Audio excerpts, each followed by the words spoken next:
السلام عليكم ورحمة الله وبركاته. إن الحمد لله نحمده ونستعينه ونستغفره ونعوذ بالله من شرور أنفسنا وسيئات أعمالنا، من يهده الله فلا مضل له ومن يضلل فلا هادي له.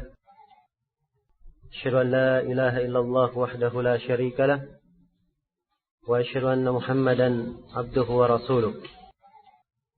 يا أيها الذين آمنوا اتقوا الله حق تقاته ولا تموتن إلا وأنتم مسلمون. يا أيها الناس اتقوا ربكم الذي خلقكم من نفس واحدة وخلق منها زوجها وبث منهما رجالا كثيرا ونساء، واتقوا الله الذي تساءلون به والأرحام إن الله كان عليكم رقيبا. يا أيها الذين آمنوا اتقوا الله وقولوا قولا سديدا يصلح لكم أعمالكم ويغفر لكم ذنوبكم، ومن يطع الله ورسوله فقد فاز فوزا عظيما. أما بعد،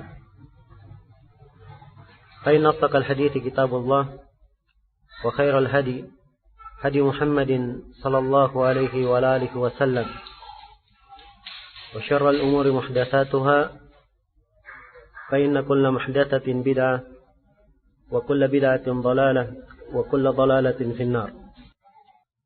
Hadirin sekalian yang saya hormati dan saya muliakan, pada hari ini kita insyaallah ta'ala akan kembali melanjutkan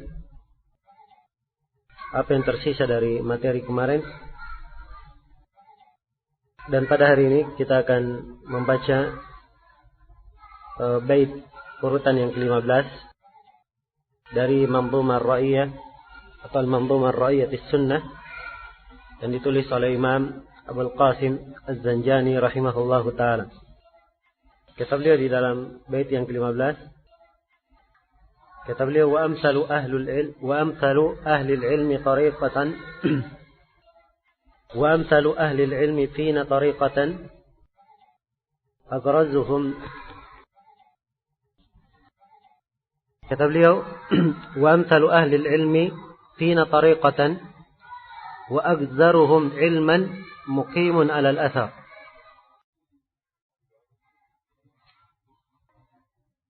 Kata beliau, dan ahlul ilm, para ulama di tengah kita yang paling baik jalannya dan paling banyak ilmunya adalah siapa yang muqim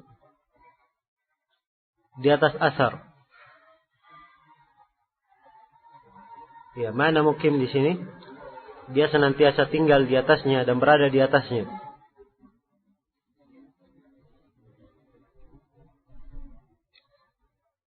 Nah, dan ini ciri umum di dalam mengukur seseorang itu berada di atas kebaikan atau tidak.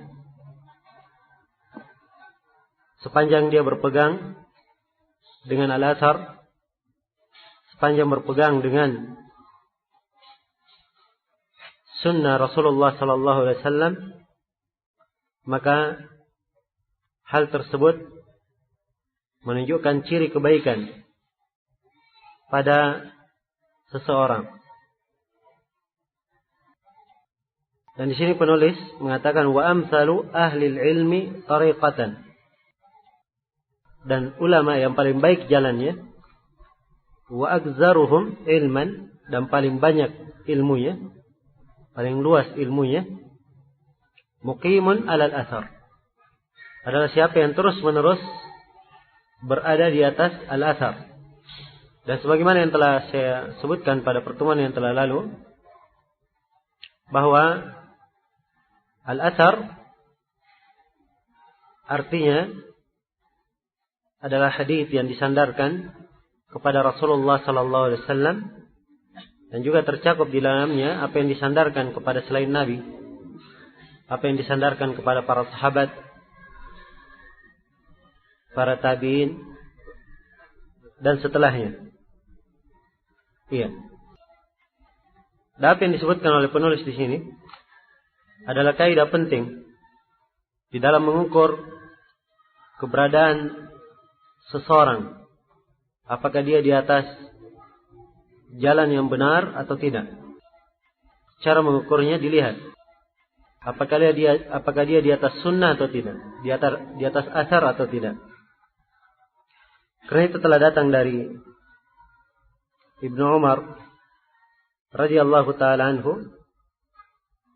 Beliau berkata, "La yazalun nas 'ala at-tariq mattaba'u al-athar." Kata Ibnu Umar, manusia akan terus-menerus berada di atas jalan.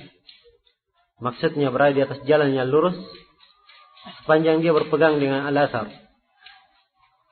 Sepanjang dia berpegang di atas al-athar. Dan juga dari Abu Darda radhiyallahu taala anhu, beliau berpesan, "Lan tadilla ma akhadta bil athar." Engkau tidak akan tersesat selama kamu berpegang dengan al-athar. Dan dari Ibnu Sirin rahimahullahu taala, beliau berkata, "Kanu yaquluna ma dama 'ala al-athar fa huwa 'ala at-tariq." Mereka berkata, maksudnya mereka di sini para ulama di masa Ibnu Sirin dari kalangan sahabat maupun tabi'in. Mereka berkata, sepanjang seseorang itu berada di atas al-athar, sepanjang seseorang berada di atas tuntunan hadits, jalan para salaf, maka dia berada di atas at-tariq. Dia berada di atas jalan yang lurus. Maka demikian para a'immah rahimahumullahu ta'ala mengukur ciri kebaikan pada seseorang. Iya. Dan Allah subhanahu wa ta'ala mengangkat derajat seseorang sesuai dengan kadar keteguhan dia berpegang terhadap sunnah Rasulullah sallallahu alaihi wasallam. Iya. Kemudian sebaliknya beliau berkata, "Wa ajhalu man talqa minan nasi mu'jabun bi khatirihi yusgi ila kulli man hadar." Dan orang yang paling jahil dari manusia yang kamu jumpai adalah orang yang merasa bangga. Mu'jab.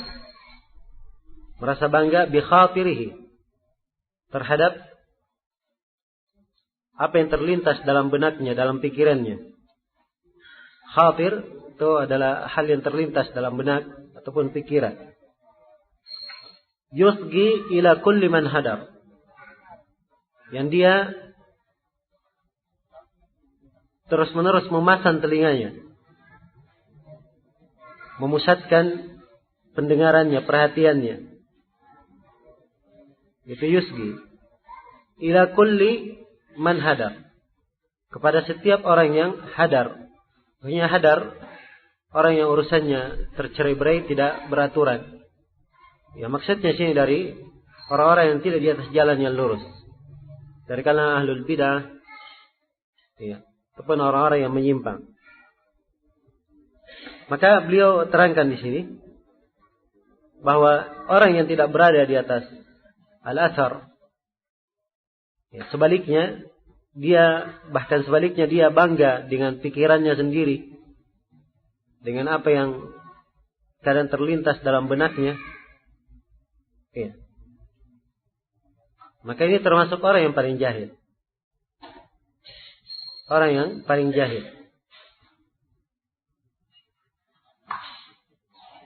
Dan sifat yang seperti ini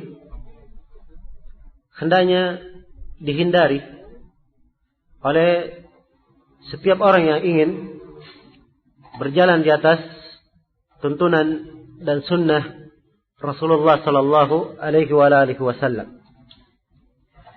Iya.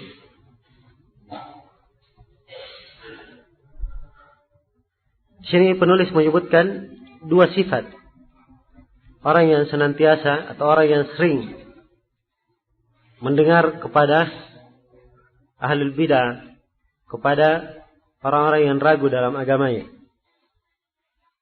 Kata beliau, wa ajhalu man talqa minan nasi mu'jabun. Dan orang yang paling jahil yang kamu jumpai dari manusia yang kamu jumpai adalah mu'jabun. Orang yang mu'jab, dia punya i'jab. Ya. Dan orang yang sudah pada dirinya berbangga, merasa punya kelebihan, ini adalah orang yang memendam di dalam dirinya penyakit yang sangat berbahaya. Iya. Sebab i'jab itu tidak pernah membawa kebaikan. Orang yang senantiasa bangga dengan dirinya, merasa dirinya lebih, itu tidak akan membawa kebaikan untuk dia. Nah, jangankan dalam masalah yang berkaitan dengan pribadi seorang, kadang hal yang sifatnya umum, kadang juga bisa membawa kekalahan atau kerugian. Ya, dan jangan kita lupa bagaimana kejadian di perang Hunain. Tatkala jumlah para sahabat sangatlah banyak waktu itu. Apalagi perang Hunain setelah Fathu Makkah. Setelah Makkah ditaklukkan, banyak yang masuk Islam. Nah, Allah ingatkan bahwa i'jab, tatkala mereka bangga dengan i'jabnya, itu tidak memberi manfaat. Bahkan mereka mengalami kekalahan di Hunain. Padahal jumlah sangat banyak. Apa penyakit yang muncul? Ya karena adanya i'jab, berbangga. Wa yawma Hunainin id a'jabatkum kathratukum falam tughni ankum syai'an. Dan pada peperangan Hunain, ketika jumlah kalian yang banyak membuat kalian kagum, kalian bangga, maka itu tidak memberi manfaat kepada kalian sama sekali. Iya. Mu'jab. Dan asalnya seorang manusia harus mengetahui bahwa dirinya punya kekurangan. Dan dirinya hendaknya senantiasa diberi nasihat dan diberi perhatian agar supaya akhlak yang tidak baik atau perkara-perkara yang merupakan kejelekan jiwa bisa dihilangkan darinya atau diperbaiki. Iya. Manusia bagaimanapun kedudukannya, dimanapun jenjang dari tingkat keistimewaan yang dia dapatkan, pasti ada kekurangan. Pasti ada kekurangan. Dan kekurangan itu adalah tabiat, itu adalah sifat yang harus menyertai manusia. Apapun kedudukan dia. Karena itu, sikap berbangga, i'jab, ini adalah penyakit. Apalagi di sini, i'jabnya dikatakan oleh penulis, mu'jabun bi khatirih. Dia mu'jab dengan khatirih, dengan pikirannya. Apa yang terlintas dalam benaknya. Ini lebih berbahaya lagi. Ini mengumpulkan dua perkara yang jelek. Ya. Istilahnya di dalam bahasa Arab, dalam peribahasa mereka, dikatakan jama'a baina atau khasafan wa su'akilan. Ya. Khasafan wa su'akilan. Jadi ada orang yang beli korma. Dia minta korma yang bagus. Oleh si penjual diberi korma yang jelek. Ya, sudah jelek kormanya, ketika ditimbang, dia curang lagi dalam menimbangnya. Jadi dia mengumpulkan dua kejelekan sekaligus. Ya sama di sini. Sudah berbangga, dia berbangga dengan sesuatu yang tidak perlu dibanggakan. Berbangga dengan pemikirannya, berbangga dengan apa yang terbenak di dalam dirinya. Dan ini mengumpulkan dua perkara yang jelek. Iya. Dan sebagaimana yang telah saya singgung pada pertemuan yang telah lalu, bahwa pemikiran, iya, bagaimanapun cerdasnya orang tersebut, dan ia merasa sangat mapan di dalam berpikir, dan pikirannya betul-betul baik, ya pasti ada celah-celah kekurangan pada pemikirannya. Dan mungkin ada yang lebih mampu dan lebih pandai darinya. Karena itu, Pemikiran manusia bukan menjadi ukuran. Bahkan yang menjadi ukuran kebaikan seorang hamba sepanjang dia berpegang dengan sunnah, dengan tuntunan Rasulullah sallallahu alaihi wasallam. Iya. Kemudian di sini penulis isyaratkan yusgi ila kulli man hadar. Dia memasang pendengarannya kepada setiap orang yang tidak teratur urusannya. Nah, dan ini penjelasan ciri seorang yang ingin berada di atas sunnah. Bahwa orang yang ingin berada di atas tuntunan dan sunnah itu tidak mendengar seluruh ucapan orang. Tidak setiap ada orang yang berbicara, ada orang yang berpendapat, ada orang yang melantangkan pemikirannya. Ya, tidak seluruh, ada orang yang berucap, dia dengarkan dan dia ucapkan. Dia dengarkan dan dia terima. Tapi harusnya dia hanya mendengar kepada orang-orang yang berada di atas tuntunan dan sunnah Rasulullah sallallahu alaihi wasallam, komitmen dan terus-menerus di atas al-athar. Ini harusnya yang dia jaga. Yang harusnya yang dia perhatikan. Iya. Jadi tidak perlu untuk mendengarkan semua orang. Beliau lebih perjelas lagi dalam bait yang ke-17. Kata beliau, pada angka qaulan nasi fi makufitahu.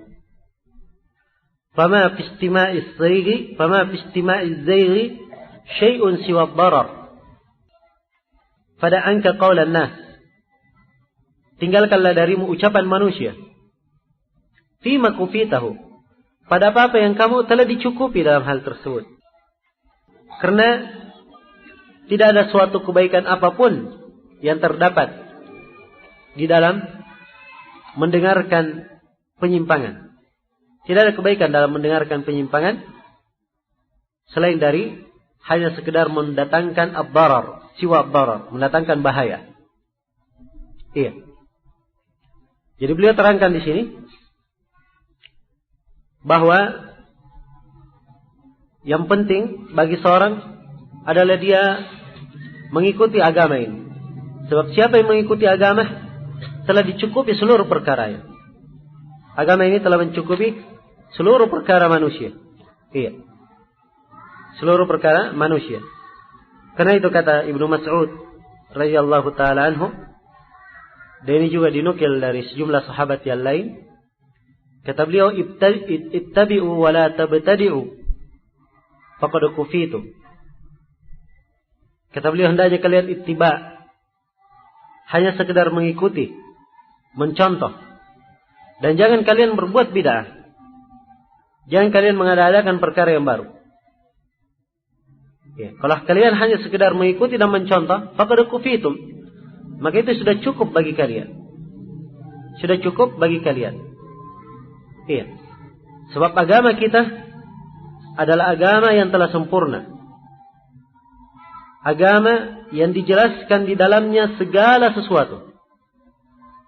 Iya. Tidak ada satu masalah pun kecuali diterangkan dalam agama. Allah Subhanahu wa taala berfirman, "Wa anzalna 'alaikal kitaba tibyanan likulli syai'." Wa anzalna 'alaikal kitaba tibyanan likulli syai'. Dan kami turunkan kepada engkau Nabi Muhammad Alkitab sebagai penjelas segala sesuatu. Semuanya dijelaskan dan diterangkan. Dan Allah Subhanahu wa taala berfirman, "Ma farratna fil kitabi min syai'." Kami tidak pernah menelantarkan suatu apapun penyebutannya di dalam Al-Qur'an. Apapun, masalah apapun kecuali ada penyebutannya dalam Al-Qur'an. Secara langsung maupun secara tidak langsung. Iya. Dan Allah Subhanahu wa taala menjelaskan akan kesempurnaan agama dalam firman-Nya, "Al-yawma akmaltu lakum dinakum wa atmamtu 'alaikum ni'mati wa raditu lakumul Islam dinan." Pada hari ini telah kucukupkan nikmatku atas kalian. Pada hari ini telah kusempurnakan agama kalian, telah kucukupkan nikmatku atas kalian, dan saya telah ridha Islam sebagai agama kalian. Dan di dalam hadits Abdullah bin Amr bin Auf yang diriwayatkan oleh Imam Muslim, Rasulullah sallallahu alaihi wasallam bersabda, "Innahu lam yakun nabiyyun qabli illa kana haqqan alaihi ayadulla ummatahu ala khairi ma ya'lamuhu lahum wa yunzirahum an syarri ma ya'lamuhu lahum." Kata beliau, tidak ada seorang nabi pun sebelumku kecuali wajib atas nabi tersebut untuk menjelaskan segala kebaikan yang diketahui bagi umatnya, dan wajib atas nabi tersebut untuk menjelaskan segala kejelekan yang berbahaya terhadap umatnya. Jadi kalau memang itu kebaikan, pasti akan dituntunkan dan diajarkan dalam agama. Ada tuntunannya. Kalau memang itu kesesatan, kejelekan, pasti dalam agama ada penjelasan tentang salahnya. Iya. Agama kita telah sempurna. Karena agama ini sudah sempurna, maka kewajiban kita seperti yang dikatakan oleh Ibnu Mas'ud, "Ittabi'u wa la tabtadi'u faqad kufitum." Hendaknya kalian ittiba, hanya sekedar mengikuti, mencontoh. Jangan kalian mengadakan perkara baru dalam agama. Iya. Karena ittiba, kalau kalian hanya sekedar ittiba, faqad kufitum. Kalian telah dicukupi. Iya. Kalian telah dicukupi.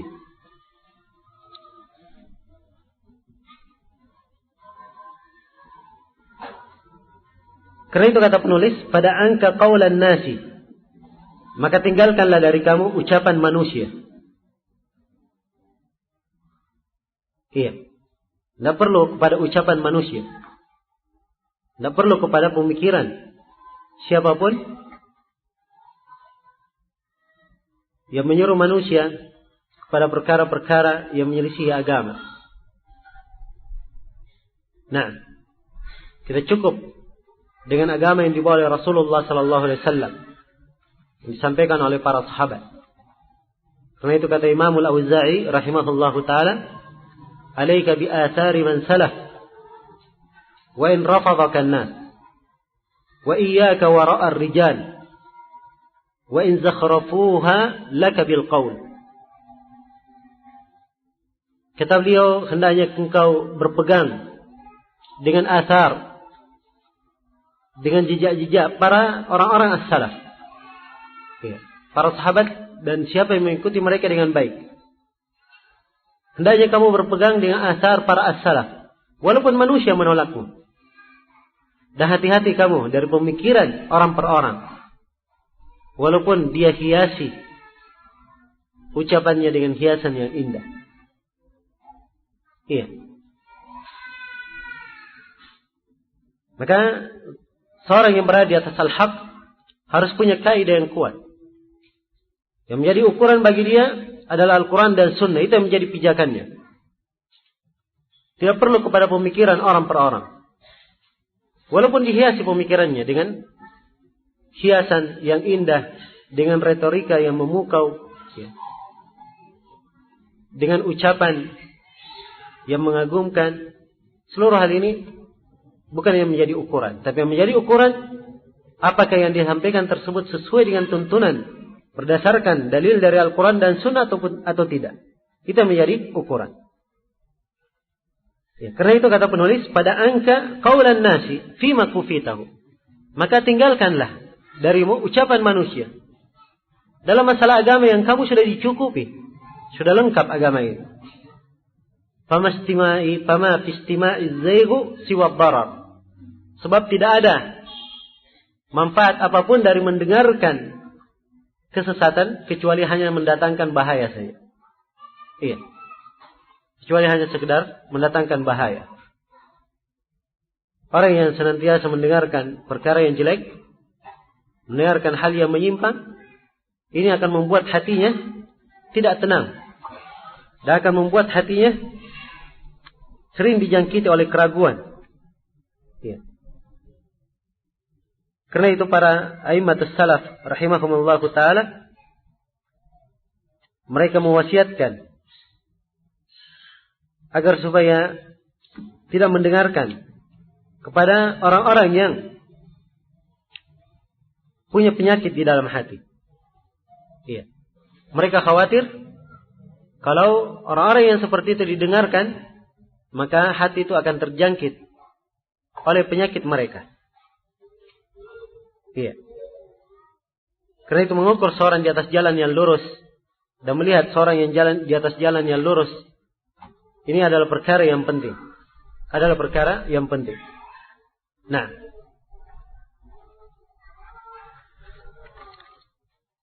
famas istima'iz zayyi syai'un siwa dharar. Tidak ada manfaat dari mendengarkan penyimpangan kecuali hanya sekedar mendatangkan bahaya saja. Allah Subhanahu wa taala dalam Al-Qur'an yang menjelaskan tentang bahayanya duduk dengan orang-orang yang bisa membuat hati itu menyimpang. Allah menjelaskan, "Wala tarkanu ilal ladzina zalamu fatamassakumun nar." Jangan kalian condong kepada orang-orang yang zalim. Orang-orang yang zalim tercakup di dalamnya seluruh orang yang zalim. Dan yang paling pertama masuk di dalamnya adalah ahlul bidah dan orang-orang yang menyimpang dalam agama. So perlu diketahui bahwa bidah itu lebih berbahaya daripada maksiat. Sebagaimana yang saya akan terangkan. Iya. Maka Allah berfirman, "Wala tarkanu ilal ladzina zalamu." Janganlah kalian condong kepada orang-orang yang zalim. Fatamassakumun nar. Akibatnya kalian akan disentuh oleh api neraka. Ya, maksudnya dengan duduk dengan orang-orang yang seperti itu akan membahayakan. Akan menyebabkan seorang sedikit demi sedikit jatuh di dalam kesesatan, larut di dalam kesesatan. Dan kapan seorang sudah jatuh di dalam sebuah bidah, maka dia akan terbiasa untuk melakukan bidah yang lainnya. Ya. Yang akhirnya bidah-bidah tersebut akan membuatnya, ya, semakin banyak bidah tersebut dilakukan akan menyebabkan dia semakin larut di dalam kesesatannya. Bahkan kadang sebuah bidah bisa mengantar seseorang sampai dia keluar dari keislaman, waliyadzubillah. Iya. Nah,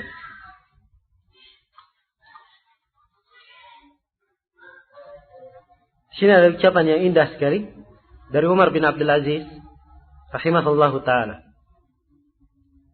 Umar bin Abdul Aziz berkata, "Qif haitsu waqafa al-qaum." Berhentilah kamu di atas tempat yang al-qaum berhenti di atasnya.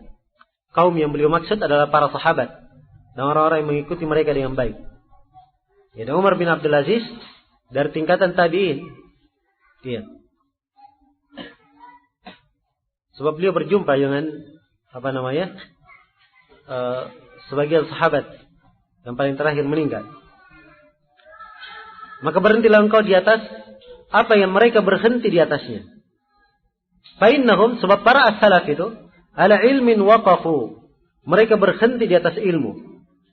Wa bi basarin nafidin kaffu, dan mereka kalau tidak berbicara menahan dirinya dari sesuatu, menahan dirinya dari berucap, dari berbuat, itu karena suatu pandangan yang mesti di dalam hal tersebut. Ya. Ada tuntunan yang mengharuskan mereka untuk tidak berbicara. Wahum ala kashfiha kanu aqwa. Dan mereka di dalam menyingkap masalah, mereka lebih mampu. Ya. Wabil fadli law kana fiha ahra. Dan dikata pada masalah tersebut ada kebaikan, ada keutamaan, maka mereka adalah manusia-manusia yang paling selektif mencari kebenaran. Ya. Mencari kebaikan. Falain qultum hadatsa ba'dahum, kalau kamu berkata ada orang yang mengada-adakan setelah mereka, maka katakanlah fama ahdatsahu illa man khalafa hadiyahu. Tidak ada yang mengada-adakan setelah mereka kecuali orang yang menyelisih petunjuk mereka, menyelisih petunjuk para ulama as-salaf. Wa ragiba an sunnatihim, dan menyelisih sunnah mereka. Ya. Laqad wasafu minhu ma yashfi. Sungguhnya mereka telah mensifatkan agama ini, ya, dengan penjelasan yang telah cukup. Wa takallamu bima yakfi, dan mereka telah berbicara dengan pembicaraan yang sudah cukup, sudah memuaskan. Fama fawqahum muhassir wa ma dunahum muqassir. Apa yang di atas mereka, maka itu adalah berlebihan. Iya. Suatu yang berlebihan. Dan apa yang dibawa mereka, maka itu adalah orang yang kurang di dalam menjalankan petunjuknya. Nah, kata beliau, laqad qasara ankum qaumun fajahu wa tajawazahum akharuna faghalau. Ada satu kaum yang kurang di dalam menerapkan sunnah para as-salaf, jalan para as-salaf, maka mereka pun menelantarkan. Dari yang berlebihan, maka mereka pun ekstrim, jatuh dalam bab ekstrim. Wa innakum fima baina dalika la'ala hudan mustaqim. Dan sesungguhnya mereka para as-salaf, mereka pertengahan di atas jalan yang lurus. Di atas jalan yang lurus. Iya. Ia tersimpul dari bait yang ke-17 ini. Kaidah seperti yang disebutkan tadi, bahwa agama kita adalah agama yang telah sempurna. Kewajiban kita hanya sekedar ittiba, mengikuti, mencontoh. Iya. Tidak perlu mendengarkan pada pemikiran siapapun yang berkaitan dengan pokok-pokok agama dan dasar-dasarnya yang telah jelas. Iya. Dan juga seorang hamba tidak boleh menyibukkan dirinya dengan apa-apa yang bisa memalingkannya dari petunjuk. Seperti mendengarkan ucapan ahli zaid, orang-orang yang menyimpang atau orang-orang yang jauh dari jalan yang lurus. Kemudian kata beliau dalam berikutnya, bait ke-18, laqad awdaha Allahul Karim bi lutfihi lana al-amra fil Qur'ani fanhad bima amar wa khallafa fina sunnatan naqtadi biha Muhammadun al-mab'uts ghawthan ila al-bashar. Kata beliau, dan sungguh Allah Al-Karim, Allah yang maha pemurah, bilutfihi, dengan kelembutannya Allah telah menerangkan kepada kita perkara dalam Al-Quran. Jadi perkara agama telah diterangkan seluruhnya. Dan saya sudah sampaikan dalil-dalil yang menunjukkan tentang hal tersebut. Allah telah menjelaskannya, telah menerangkannya. Fanhab bima amar. Maka kewajiban engkau adalah berdirilah, tegaklah kamu melaksanakan perintah. Iya. Tegaklah kamu melaksanakan perintah. Allah berfirman, fastaqim bima umirta wa man taba ma'ak wa la tatghaw. Istiqamalah kamu di atas jalan. Istiqamah kamu di atas apa yang kamu diperintah. Demikian pula orang-orang yang bertobat bersamamu, hendaknya mereka istiqamah di atas apa yang mereka diperintah.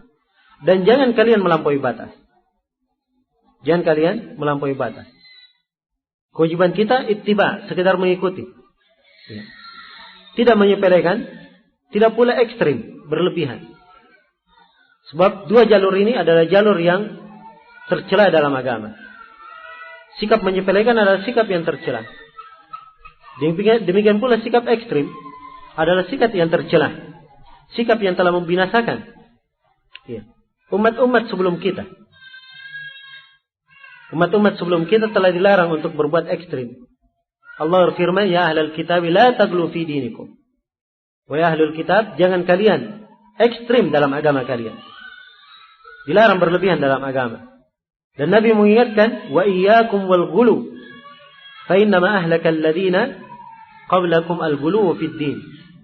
Dan hati-hati kamu dari perbuatan ekstrim, sebab yang membinasakan orang-orang sebelum kalian adalah karena mereka ekstrim dalam beragama. Ekstrim dalam beragama. Iya.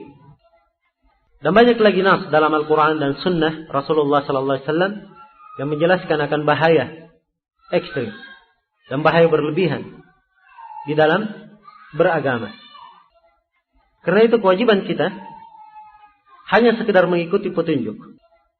Allah telah menjelaskan perkara dalam Al-Quran. Dan lihat di sini ibarat penulis, laqad awdaha. Allah telah menjelaskannya dengan sejelas-jelasnya. Sebab tuntunan agama tidak ada keraguan padanya dan tidak ada kesamaran. Iya. Tidak ada kesamaran.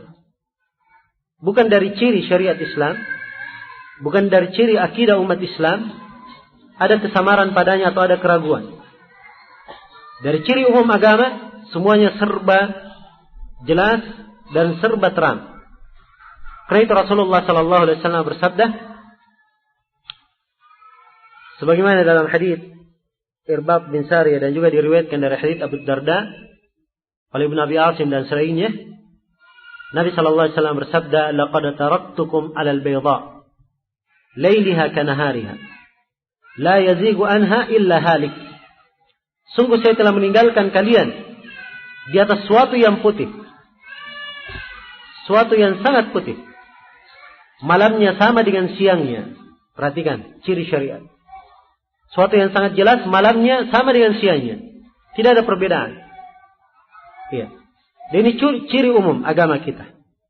Karena jelasnya jalan, Allah memerintah nabinya untuk berjalan di atasnya. Iya. Qul hadhihi sabili ad'u ila Allahi ala basira. Katakanlah Muhammad, ini adalah jalanku. Ya, ini apa? Ya, hanya dipakai kalimat ini. Biasanya kalau disebut ini, itu menunjukkan sesuatu yang sudah jelas, sudah terang. Ya.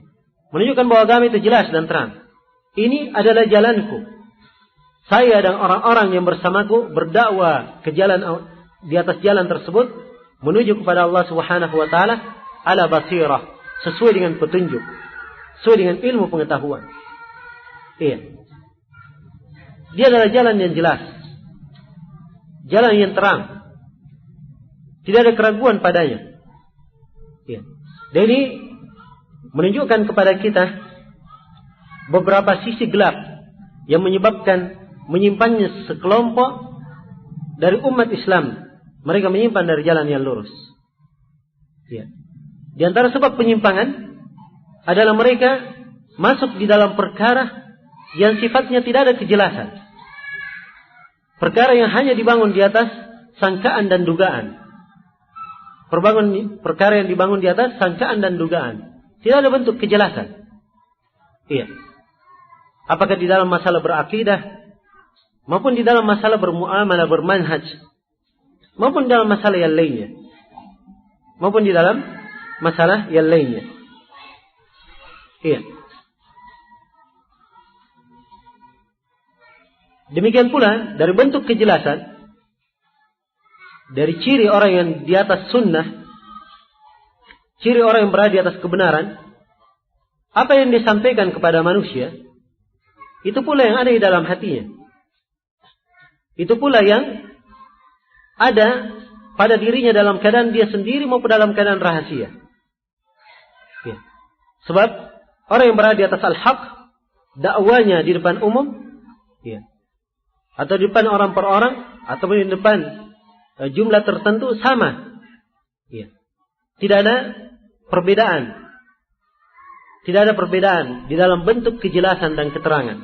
Semuanya jelas dan terang, tidak ada yang disembunyikan. Karena itu kalau kita melihat, dan ini ciri umum mengukur, ya, orang-orang yang menyimpan dari jalan yang lurus.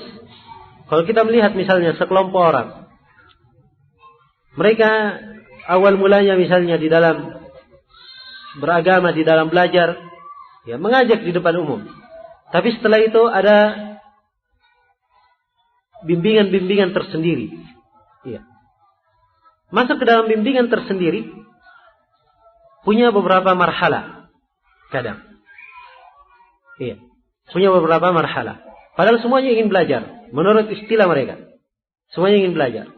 Tapi di marhalah tertentu, misalnya di marhalah pertama, tidak bisa diikuti di marhalah, tidak boleh diikuti oleh marhalah kedua. Iya. Dan ini bentuk dari sifat menyembunyikan seperti ini adalah ciri kesesatan. Tidak ada ciri kebaikan padanya. Ya, dan terbukti pada orang-orang yang melakukan seperti itu, apa yang mereka bicarakan, itu adalah hal-hal yang memang kadang riskan didengar oleh orang-orang yang masih baru bersama mereka. Ya. Pembicaraan berkaitan dengan masalah ketaatan terhadap organisasi, berkaitan dengan baiat, bahkan kadang berkaitan dengan masalah-masalah yang sulit untuk dibayangkan. Ya, bagaimana ada orang-orang yang ingin melakukan masalah yang seperti itu dan menjalankannya di tengah umat dan mengatasnamakannya agama. Iya. Maka ciri umum dari agama yang benar, semuanya penuh kejelasan. Tidak ada yang disembunyikan. Dan perhatikan bagaimana Fir'aun ketika menantang Nabi Musa alaihi salam. Iya. Ketika Fir'aun diperlihatkan oleh Nabi Musa ayat tanda kenabian beliau, ya, setelah ia melihat tongkat Nabi Musa alaihi salam yang berubah menjadi ular, kemudian keluar dari beliau masukkan tangan beliau ke ketiak beliau, keluar darinya sinar yang sangat, keluar dari tangannya sinar yang sangat putih. Ya. Setelah melihat itu Nabi Musa atau Fir'aun berkata bahwa engkau adalah tukang sihir. Saya akan mendatangkan tukang sihir pula yang semisal dengan kamu. Maka sekarang faj'al bainana wa bainaka mau'idan la nukhlifuhu anta la nukhlifuhu mau'idan la nukhlifuhu makanan suwa. Jadikanlah antara saya dan antara kamu sebuah janji yang kita tidak selisih janji itu. Kita bertemu di tempat tersebut. Jadi dia minta kepada Nabi Musa, ya sudah, sekarang bikin tempat di mana kita berjumpa. Ya. Ini tantangan untuk menyampaikan al-haq. Ya. Ditantang oleh Fir'aun. Maka apa jawaban Nabi Musa? Kata beliau, bal mau'idukum yawmaz zina, yawma yuhsyarun nasu duha. Hari perjumpaan kita adalah hari az-zina. Ya. Hari yang manusia ramai menyibukkan dirinya pada hari itu. Hari az-zina artinya hari yang memang mereka berkumpul di situ. Di mana manusia seluruhnya dikumpulkan di waktu duha. Waktu duha adalah waktu yang paling baiknya untuk berkumpul dan paling enaknya untuk berkumpul. Matahari tidak terlalu terik dan cahaya sangat terang. Iya. Semuanya perlu kejelasan. Tidak perlu cari tempat-tempat yang sembunyi-sembunyi untuk kita berbicara. Iya. Sebab yang namanya al-haq, kalau memang itu benar, maka apa yang dia sampaikan, apa yang dia ucapkan, itu harus sama dengan apa yang ada dalam dirinya. Apa yang ada dalam batinnya. Karena itu orang yang bersembunyi-sembunyi, ya, berbicara tentang masalah agama. Ya, kalau masuk di dalam pengajiannya, ya, kadang singgah di rumah tertentu, masuk dalam rumah, sendalnya juga diangkat masuk ke dalam. Ya. Ini adalah bentuk yang mempersembunyikan dan menunjukkan bahwa itu tidak benar. Dari situ saja dilihat sudah cukup mengukur bahwa ini adalah orang yang tidak berada di atas kebenaran. Karena itu kata Umar bin Abdul Aziz rahimahullahu taala, "Idza ra'aita qauman yatanajawna fi amril amma, fi amrin dunal amma, fa'lam annahum ala ta'sihi dhalalah." Kata beliau, apabila engkau melihat satu kaum yang mereka itu berbisik-bisik, berbicara tentang perkara, mereka berbicara sendiri, sembunyi-sembunyi, tidak diketahui oleh orang umum, maka ketahuilah bahwa mereka itu sedang merintis sebuah kesesatan. Ketahuilah bahwa mereka sedang merintis sebuah kesesatan.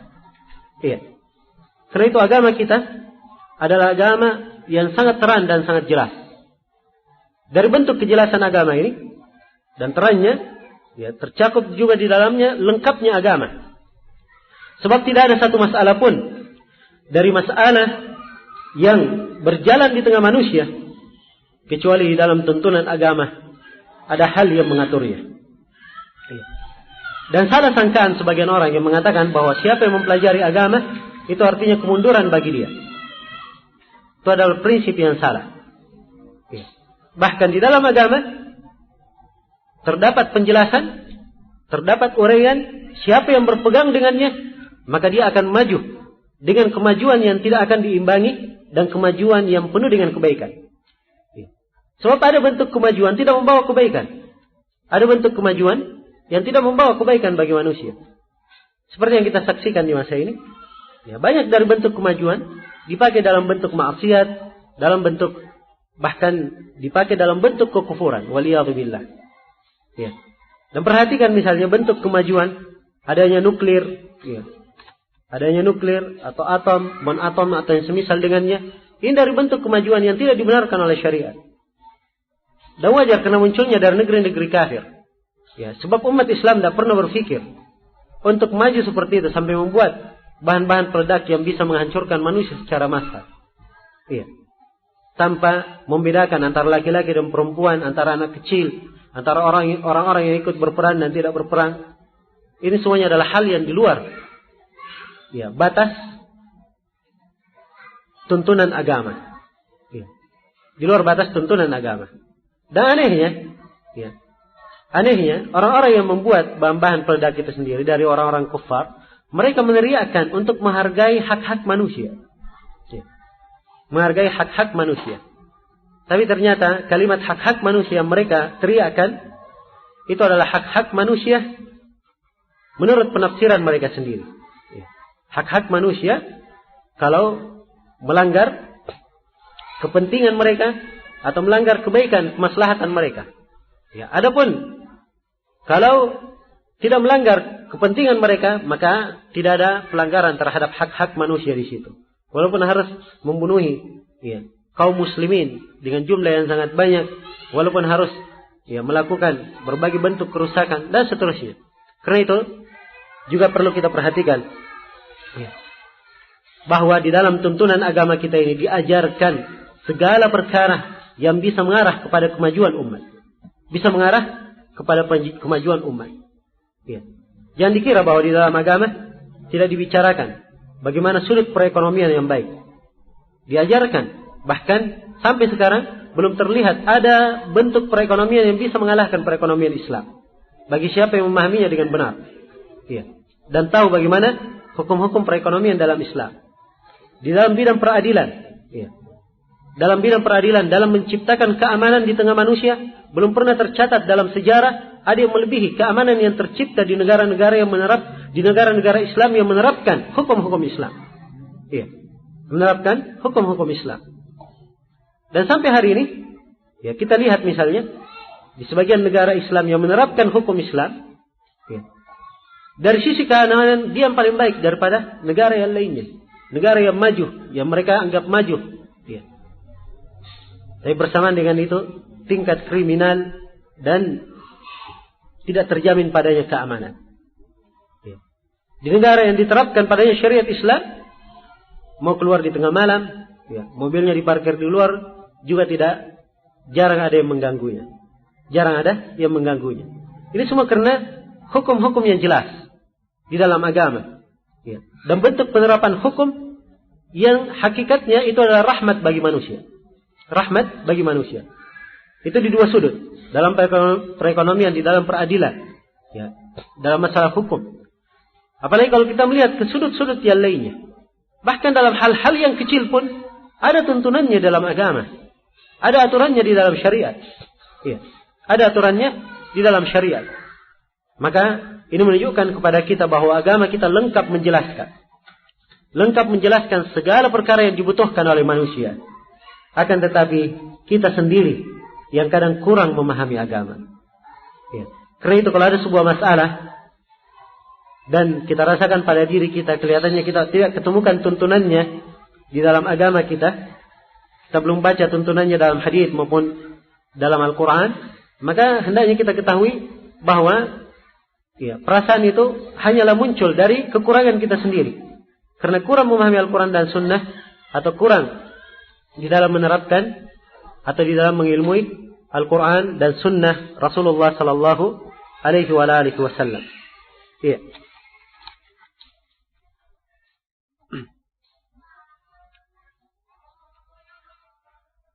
Kemudian kata penulis rahimahullah, wa khallafa fina sunnatan naqtadi biha.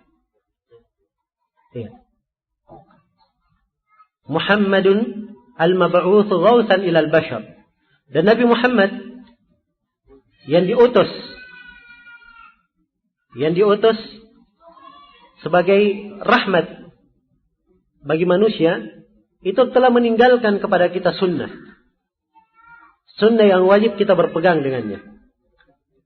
Nah, itu penerjemahan bebasnya. Kalau kita terjemah satu persatu kalimatnya, wa khallafa, meninggalkan, fina, di tengah kami, sunnah, sebuah sunnah, nabtadi, kita mengikutinya, biha, dengannya.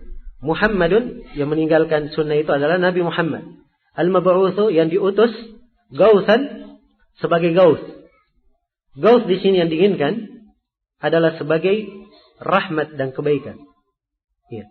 Dia sebagai hujan, atau sebagai rahmat, atau sebagai hal yang dengannya seorang itu bisa terbantu menuju kepada Allah Subhanahu wa taala.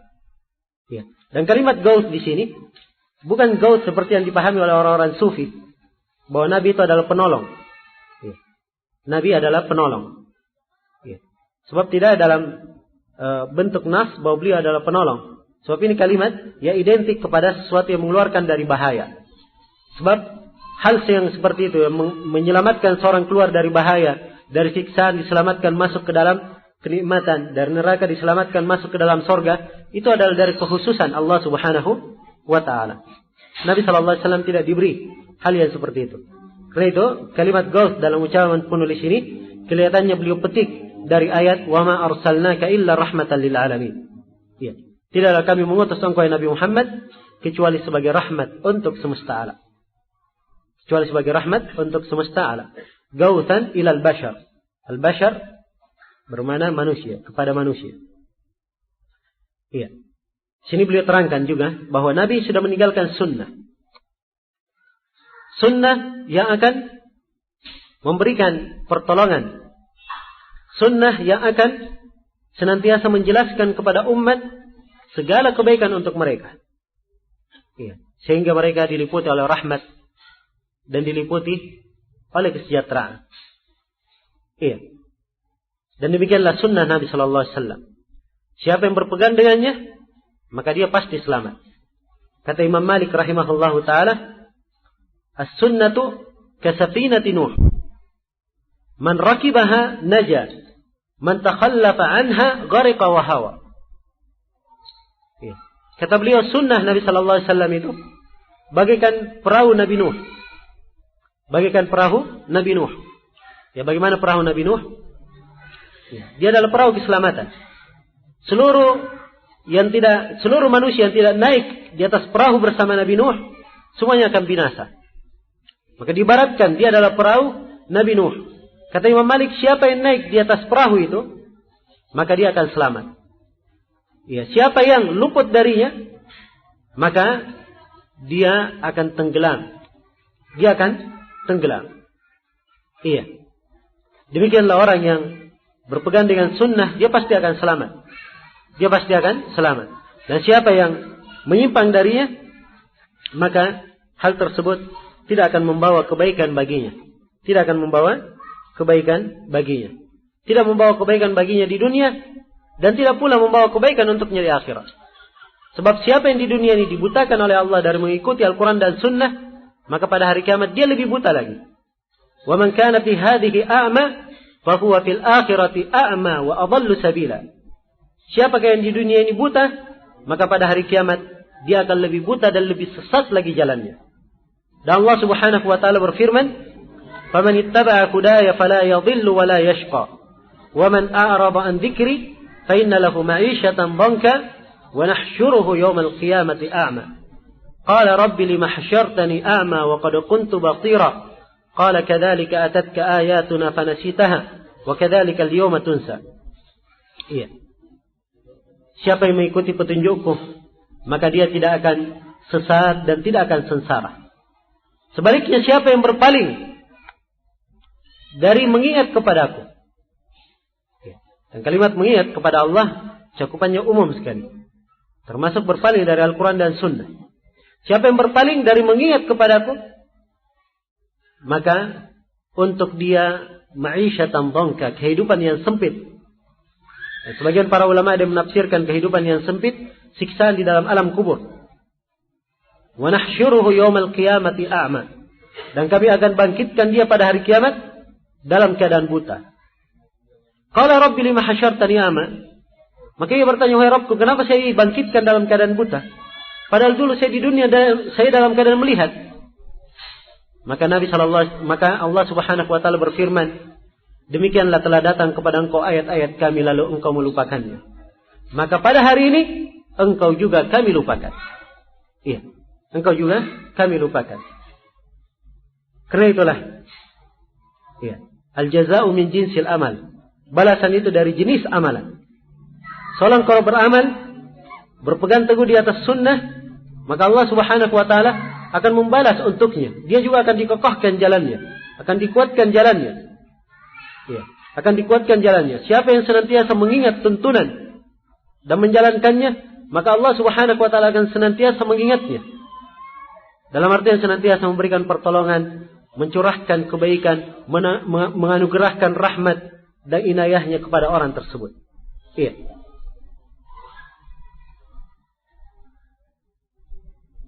Dan manfaat dari mengikuti Al-Quran dan Sunnah, ya, sangatlah banyak di dalam nas-nas Al-Quran dan Sunnah itu sendiri. Dan ini subhanallah dari rahmat Allah. Ya. Manusia diperintah dengan perintah dan diterangkan kebaikan-kebaikannya. Dan diterangkan keutamaan orang yang mengikuti perintah tersebut. Dengan rahmat Allah Subhanahu wa taala yang sangat besar terhadap manusia. Iya. Kemudian kata penulis dalam bait yang ke-20. Kata beliau, "Wa manna 'alal ma'mur bil aqli alatan biha ya'riful matli minal qawli wal 'ibar." Kemudian kata beliau, "Wa manna 'alal ma'muri," dan Allah memberikan minnah. Memberikan anugerah, memberikan nikmat kepada orang yang diperintah. Maksudnya orang yang diperintah seorang hamba yang mukallaf, seorang hamba yang muslim yang balik dan berakal. Atau saya bahasakan dengan bahasa lain, balik waras.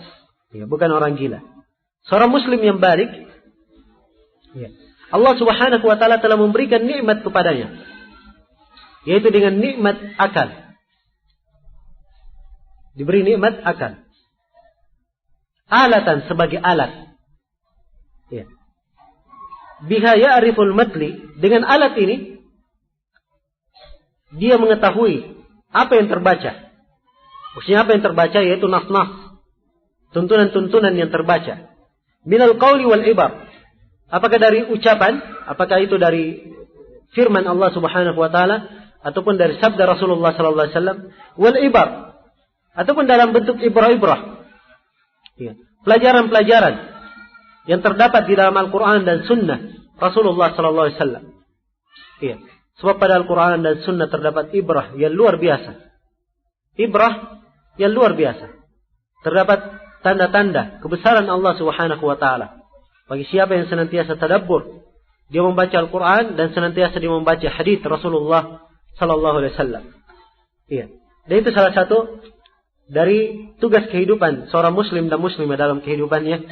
Dia banyak membaca Al-Quran. Diperhatikan maknanya. Kalau dia tidak bisa baca bahasa Arab, dia baca terjemahannya. Kalau dia punya buku tafsir yang bagus, maka dia baca tafsirnya. Kemudian dia baca hadis-hadis Rasulullah sallallahu alaihi wasallam. Banyak dia baca hadis. Ya.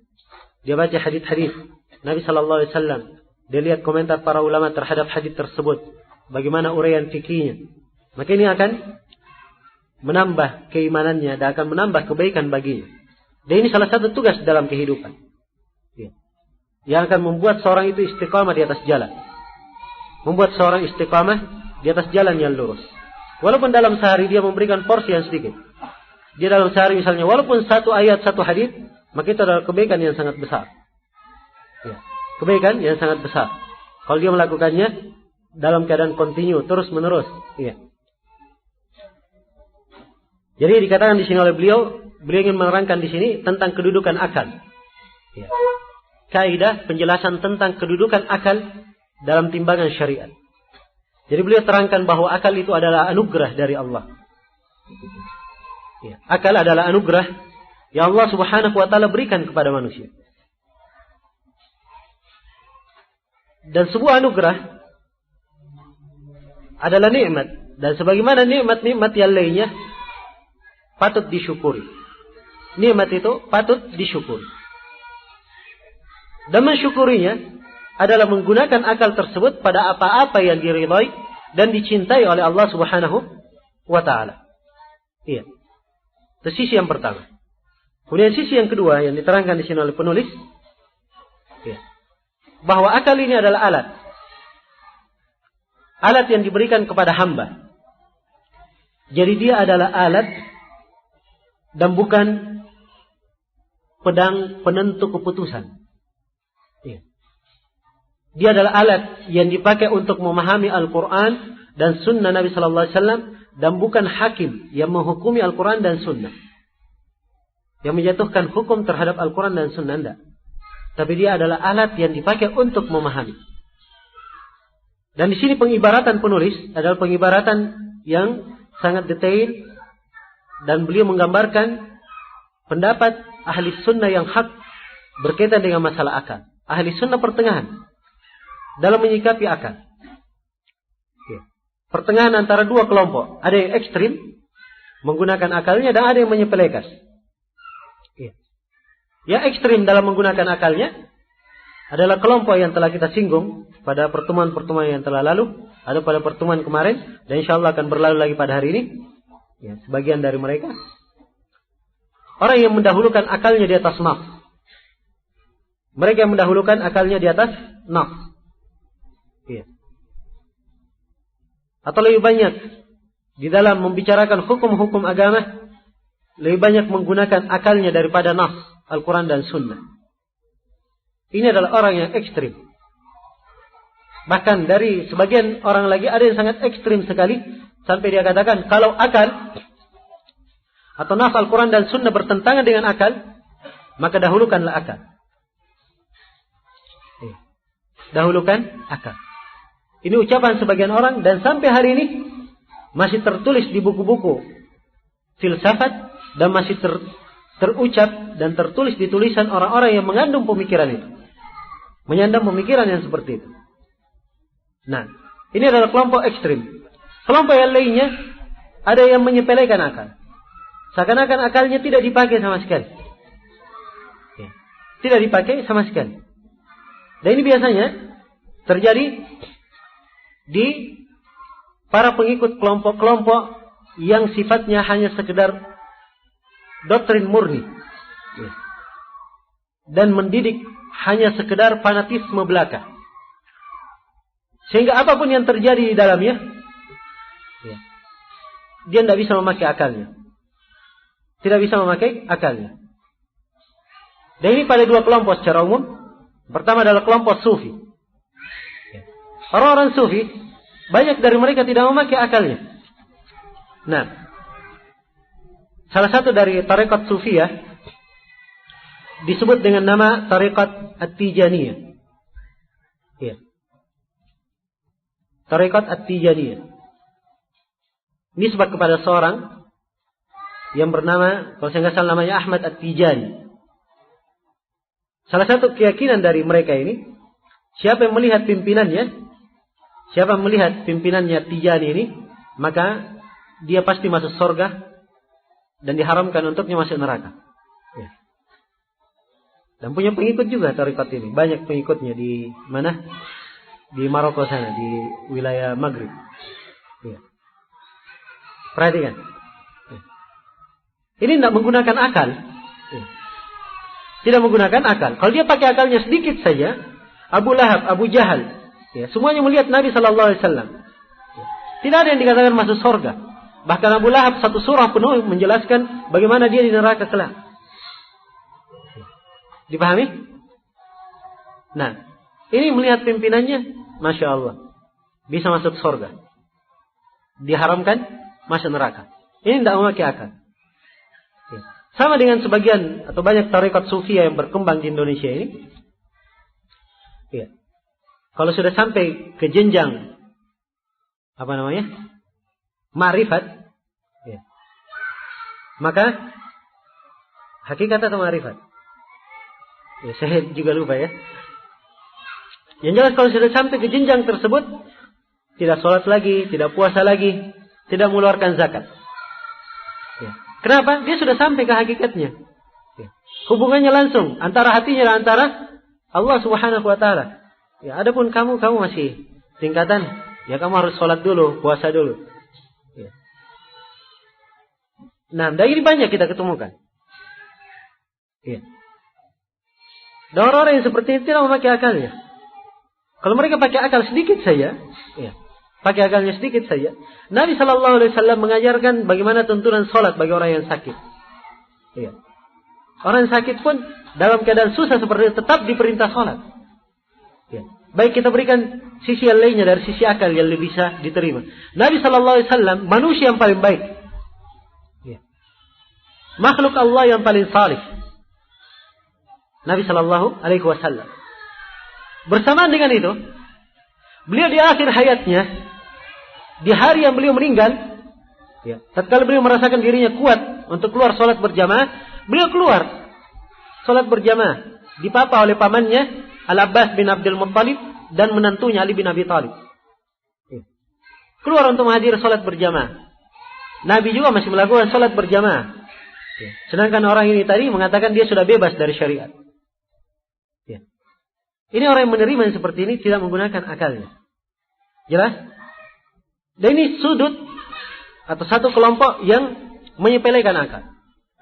Dan sebagian yang lain, sudut yang kedua, yes.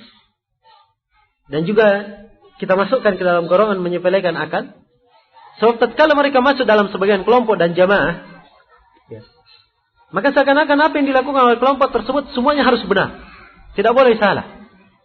Semua harus benar. Dan orang yang seperti ini tidak menggunakan akalnya. Harusnya dia berpikir dan menimbang. Ya. Dan Allah Subhanahu wa Ta'ala memberikan perasaan kepadanya. Apakah hal yang dia lakukan seperti itu dibenarkan atau tidak? Apakah hal dibenarkan misalnya membunuh jiwa seorang muslim? Ya. Apakah hal yang dibenarkan misalnya melakukan peledakan di tengah sekelompok manusia dan di tengah manusia itu kemungkinan besar terdapat kaum muslimin di situ? Ya. Tapi karena doktrin-doktrin tertentu, akhirnya akal tidak bisa mereka gunakan dengan baik. Ini dari pihak-pihak yang menyepelekan akal. Adapun ahlul haq, agama kita, agama Islam, mendidik kita untuk pertengahan di dalam masalah menggunakan akal. Akal itu adalah anugerah Allah. Ya. Dia dipakai untuk memahami. Ya. Nas Al-Quran dan Sunnah membantu seorang memahami Nas Al-Quran dan Sunnah. Jadi dia dipakai untuk memahami Nas Al-Quran dan Sunnah, bukan untuk menghukumi nas. Dalam artian, kalau suatu saat akal tidak sampai ke sana, maka akal tidak boleh menolak nas. Dia harus tunduk kepada nas. Ya. Misalnya diterangkan tentang kehidupan dalam alam kubur. Akal tidak bisa sampai ke sana menjelaskannya. Ya. Maka harusnya dia tunduk kepada nas, Al-Quran dan Sunnah. Ya. Sebagaimana dalam dirinya sendiri, ada sesuatu yang akalnya tidak sampai ke sana. Ya. Sekarang dia hidup. Ya. Manusia ini hidup. Punya ruh. Bagaimana ruhnya? Bagaimana bentuknya? Warna apa kulit ruhnya? Ya. Dia tidak tahu tentang ruh itu.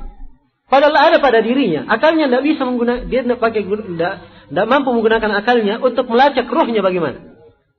Kalau pada dirinya sendiri saja ada hal-hal yang tidak bisa dia pelajari, ada hal-hal yang akalnya tidak bisa sampai ke sana, maka hendaknya dia ketahui juga bahwa dalam nas Al-Quran dan Sunnah ada hal-hal yang harusnya akal tunduk pada nas dalam hal tersebut. Tidak boleh dia menghukumi nas di dalam masalah tersebut. Iya. Jelas ini? Dan orang yang terlalu banyak menggunakan akalnya, mempertanyakan. Tiap kali ada nas, dia pertanyakan. Kenapa bisa begini? Kenapa bisa begitu? Apa sebabnya? Apa landasannya? Apa alasannya? Ini adalah hal yang bisa memancing seseorang untuk menentang dan menolak Al-Quran dan Sunnah apabila menyelisih akalnya. Apabila menyelisih akalnya. Sebab akal yang tidak sehat, kalau akalnya sudah tidak sehat, maka nas dia akan pahami nas tersebut sebagai hal yang berseberangan dengan akal. Hal yang berseberangan dengan akal. Ya, karena itu kita melihat sejumlah ahlul bidah, mereka menolak hadits-hadits jelas dari Nabi Sallallahu Alaihi Wasallam, bahkan dalam riwayat Bukhari dan Muslim. Alasannya apa? Karena itu tidak masuk akal. Ya. Tidak diterima oleh akalnya. Padahal kalau dipikir dengan seksama, dengan akal yang sehat, itu bisa diterima oleh akal. Bisa diterima oleh akal. Dan di sini juga kaidah penting. Dan untuk menjelaskan kaidah ini, Syekhul Islam Ibnu Taimiyah menulis 9 jilid tebal untuk menjelaskan kaidah ini. Bahwa sebenarnya tidak pernah ada pertentangan antara nas dan akal. Ya. Tidak akan pernah ada pertentangan antara Al-Quran dan Sunnah dan akal yang sehat. Ingat ya, akal yang sehat. Karena itu kalau ada yang menganggap pada akalnya dia mempertentangkan sebuah nas, maka pertama dia harus katakan bahwa dirinya ini, akalnya tersebut kurang sehat. Ya. Itu yang pertama. Kemudian yang kedua, dia hendaknya bertanya kepada orang yang berilmu supaya bisa mendudukkan kepadanya bagaimana cara mengkompromikan nafs tidak bertentangan dengan akal. Ya. Tidak bertentangan dengan akal. Dan ingat tadi saya terangkan bahwa untuk menjelaskan masalah ini Ibnu Taimiyah menulis buku yang sangat besar dalam hal ini. Beliau beri judul Dar'ut Ta'arud Bainal Naqli wal Aql. Ya. Penjelasan atau menolak adanya kontradiksi antara penukilan, maksudnya penukilan Al-Quran dan Sunnah, dan antara akal manusia. Dan antara akal yang sehat. Demikian. Beliau terangkan di sini bahwa seorang hamba itu diberi akal. Biha ya'rifu al-matli. Dengannya lah dia mengetahui nas-nas yang dibaca, tuntunan Al-Quran dan Sunnah. Iya. Dan ada sebuah dan manusia di dalam masalah akal dan anugerah Allah Subhanahu wa taala kepada manusia. Ya, dalam masalah akal ini beraneka ragam. Ada yang diberi akal kecerdasannya, ya, pemahamannya lebih baik daripada yang lainnya. Jadi ada bentuk kecerdasan dan ada bentuk pemahaman. Itu dua hal dibedakan. Sebab kadang ada orang yang cerdas tapi kurang pemahaman. Kurang pemahaman. Ya. Dan ini yang diibaratkan oleh sebagian para ulama, ya, dengan sebagian orang. Kata mereka seperti Ibnu Katsir mengibaratkan Ibnu Taimiyah, katanya utu zaka'an walam yu'tau zaka'an. Dia diberi kecerdasan, tapi tidak diberikan kemurnian jiwa, tidak diberikan kesucian hati. Akhirnya karena hatinya yang rusak, akalnya pun menjadi tidak cerdas. Iya. Dia tidak bisa memahami dengan semestinya. Padahal dia cerdas asalnya. Seperti yang diibaratkan oleh Ibnu Taimiyah dalam sebagian ibaratnya, utu uluman walam yu'tu fuhuman. Dia diberikan banyak ilmu. Ya, berbagai bidang ilmu agama dia kuasai. Tapi dia tidak paham ilmu itu tersebut sesuai dengan pemahaman yang sebenarnya. Ya, dan ini terdapat ya. Ya, sejumlah manusia kalau ditanya tentang ilmu-ilmu, buku-buku tuntunan agama, hafal Al-Quran, hafal Al-Quran. Berapa hadits normal? Banyak hadits dia hafal. Ratusan ribuan bahkan. Hadits dia hafal. Dalam bab-bab fikih, banyak dia hafal bab-bab fikih. Ya. Dalam bahasa Arab, ahli dalam hal tersebut. Bahkan kadang bikin syair-syair yang sudah tingkatan yang tinggi dalam ilmu bahasa Arab. Ya. Bersamaan dengan itu, apa yang dia kuasai dari ilmu-ilmu tadi, tidak memberikan dampak di dalam kehidupannya. Tidak memberikan manfaat. Ini orang yang seperti yang diberikan ilmu, tapi tidak diberi pemahaman. Ya. Tidak diberi pemahaman yang benar. Nah, dan di antara manusia, ada yang Allah Subhanahu wa ta'ala tidak berikan akal kepadanya.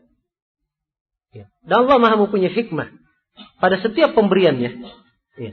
Allah mempunyai hikmah pada setiap pemberiannya. Mungkin si hamba ini yang tidak diberi akal, yang akhirnya dia menjadi tidak waras. Mungkin kalau dia diberi akal, akalnya akan dia gunakan pada sesuatu yang salah. Pada sesuatu yang tidak baik. Maka dengan dia tidak berakal, mungkin itu lebih baik baginya. Itu lebih baik baginya. Dan itu mungkin menjadi anugerah Allah untuk dia dari sisi itu. Dari sisi tersebut. Karena itu apa saja yang Allah Subhanahu wa ta'ala berikan kepada kita. Ya. Apa yang Allah Subhanahu wa ta'ala berikan kepada kita dari pemahaman, dari akal, maka hendaknya kita mensyukuri hal tersebut. Ya. Dan bukan artinya akal seorang itu ya, tidak bisa bertambah. Bahkan akal itu bisa bertambah. Ya. Bisa bertambah dan bisa berkembang. Ya. Kalau seorang melatihnya, mengembangkannya, apalagi kalau dia banyak berdoa kepada Allah Subhanahu wa ta'ala agar supaya akalnya diluruskan. Ya. Dan diberikan kebaikan di dalam berfikirnya. Nah.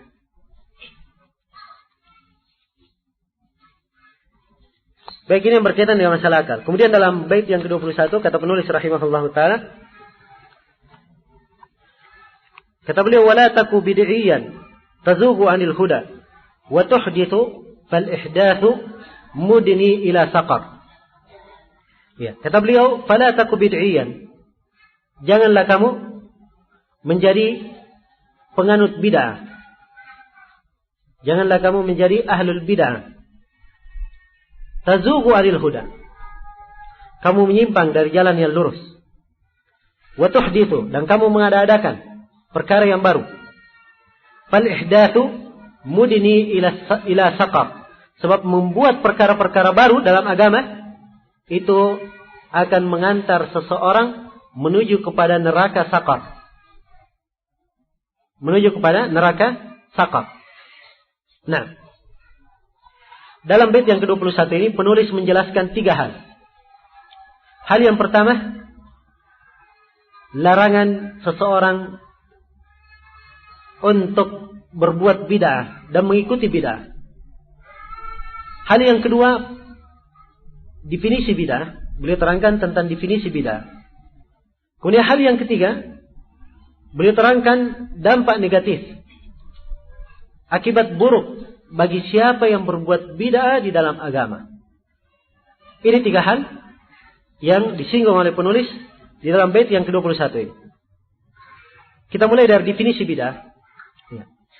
Beliau terangkan bahwa bid'ah itu adalah tazugu anil huda wa tuhdithu. Engkau berpaling dari petunjuk dan mengada-adakan perkara baru. Itu definisi bid'ah. Ya. Dari Imam Syafi'i rahimahullahu taala memberikan definisi bid'ah secara istilah. Ya, walaupun bid'ah secara bahasa tentunya dimaklumi ya, bahwa bid'ah secara bahasa adalah syai'un mukhtara laysa ala mithalin sabiq. Bid'ah secara bahasa adalah sesuatu yang diada-adakan. Tidak ada contoh sebelumnya. Itu secara bahasa. Ya. Sekarang ini ada HP. Sebelumnya tidak ada HP. Berarti HP ini apa? Bid'ah. Kan tidak ada sebelumnya ya. Dari sisi apa? Sisi bahasa. Ya. Mikrofon ini juga adalah bid'ah. Sebab tidak ada mikrofon di masa dahulu. Ya. Demikianlah perkembangan yang ada. Yang kita saksikan sekarang ini. Ya. Yang dulunya orang naik onta, naik kuda. Ya. Nah, sekarang juga ada naik kuda, tapi berupa mobil. Ya. Nah, bahkan lebih unik lagi sekarang, kalau dulunya tidak bisa orang naik bebek, sekarang bisa naik bebek. Ya. Tapi bebeknya adalah motor yang berjalan. Nah, dan ini perkembangan, dan ini semuanya disebut apa? Disebut bid'ah dari sisi bahasa. Sebab sesuatu yang diada-adakan tidak ada contoh sebelumnya, maka itu adalah bid'ah dari sisi bahasa. Dan dalam sisi bahasa bukan itu yang dicela dari sisi bahasa. Bukan itu yang dicela. Yang dicela dari sisi apa? Sisi agama. Karena itu para ulama kalau berbicara tentang bid'ah, kejelekan bid'ah dan mereka menjelaskan tentang bahaya bid'ah, maka pikiran jangan berarah kepada sesuatu dari perkara dunia yang baru muncul ini. Bid'ah dari sisi bahasa. Yang mereka inginkan adalah bid'ah dari sisi agama. Ya, karena itu salah ya orang-orang yang kadang sebagian orang awam. Ya. Nah, harusnya demikian dikatakan orang awam. Walaupun kalimat ini kadang diucapkan oleh sebagian orang yang kadang juga menyampaikan ceramah atau menyampaikan ini. Ya, katanya kalau semuanya bid'ah, kalau begitu kamu tidak usah naik mobil katanya. Kamu tidak usah naik motor kalau semuanya bid'ah. Ya, ini tidak paham tentang apa yang diinginkan dengan mana bid'ah. Jelas ya? Bid'ah yang tercela adalah bid'ah dalam agama. Ya, bid'ah dalam agama. Karena itu penulis berkata, tazugu anil humla. Bid'ah itu adalah kamu berpaling dari petunjuk. Petunjuk apa? Petunjuk agama. Wa tuhdithu, dan kamu mengada-adakan perkara baru dalam agama. Ya. Dan Syatibi memberi definisi lengkap terhadap tentang bid'ah. Kata beliau, bid'ah adalah tariqatun mukhtara'a fid din. Adalah jalan yang baru di dalam agama. Ya. Di dalam agama. Yuqsadu biha at-ta'abbudu. Ya. Dimaksudkan dengannya untuk beribadah kepada Allah Subhanahu wa taala. Ya. Dimaksudkan dengannya untuk beribadah kepada Allah Subhanahu wa taala. Itu bid'ah yang diinginkan oleh para ulama. Dan bid'ah hukumnya cuma satu. Hukumnya cuma satu. Bid'ah dalam agama hukumnya cuma satu. Nabi sallallahu alaihi wasallam bersabda, "Wa kullu bid'atin dhalalah." Setiap bid'ah adalah sesat. Wa kullu dhalalatin finnar, dan setiap kesesatan tempatnya di dalam neraka. Itu hukum bid'ah. Adapun bid'ah dalam masalah dunia, ya, ada yang wajib, ada yang mubah, ada yang mustahab, ada yang mubah, ada yang makruh dan ada yang haram. Ya. Sebab hal-hal yang merupakan maslahat dalam kehidupan dunia, hal-hal yang merupakan hal yang diciptakan oleh manusia di dalam kehidupannya, ada yang ada maslahatnya dan ada yang punya mafsadat. Kalau maslahatnya pasti dan manusia harus mendapatkan maslahat tersebut, maka hukumnya wajib untuk dimunculkan hal tersebut. Kalau maslahatnya sangat besar dan diharapkan menjadi sunnah. Kalau mafsadatnya pasti, maka itu hukumnya haram. Kalau mafsadatnya sangat besar dan atau dikhawatirkan, maka itu hukumnya makruh. Ya. Kalau seimbang antara maslahat dan mafsadat, maka hukumnya adalah mubah. Hukumnya adalah mubah.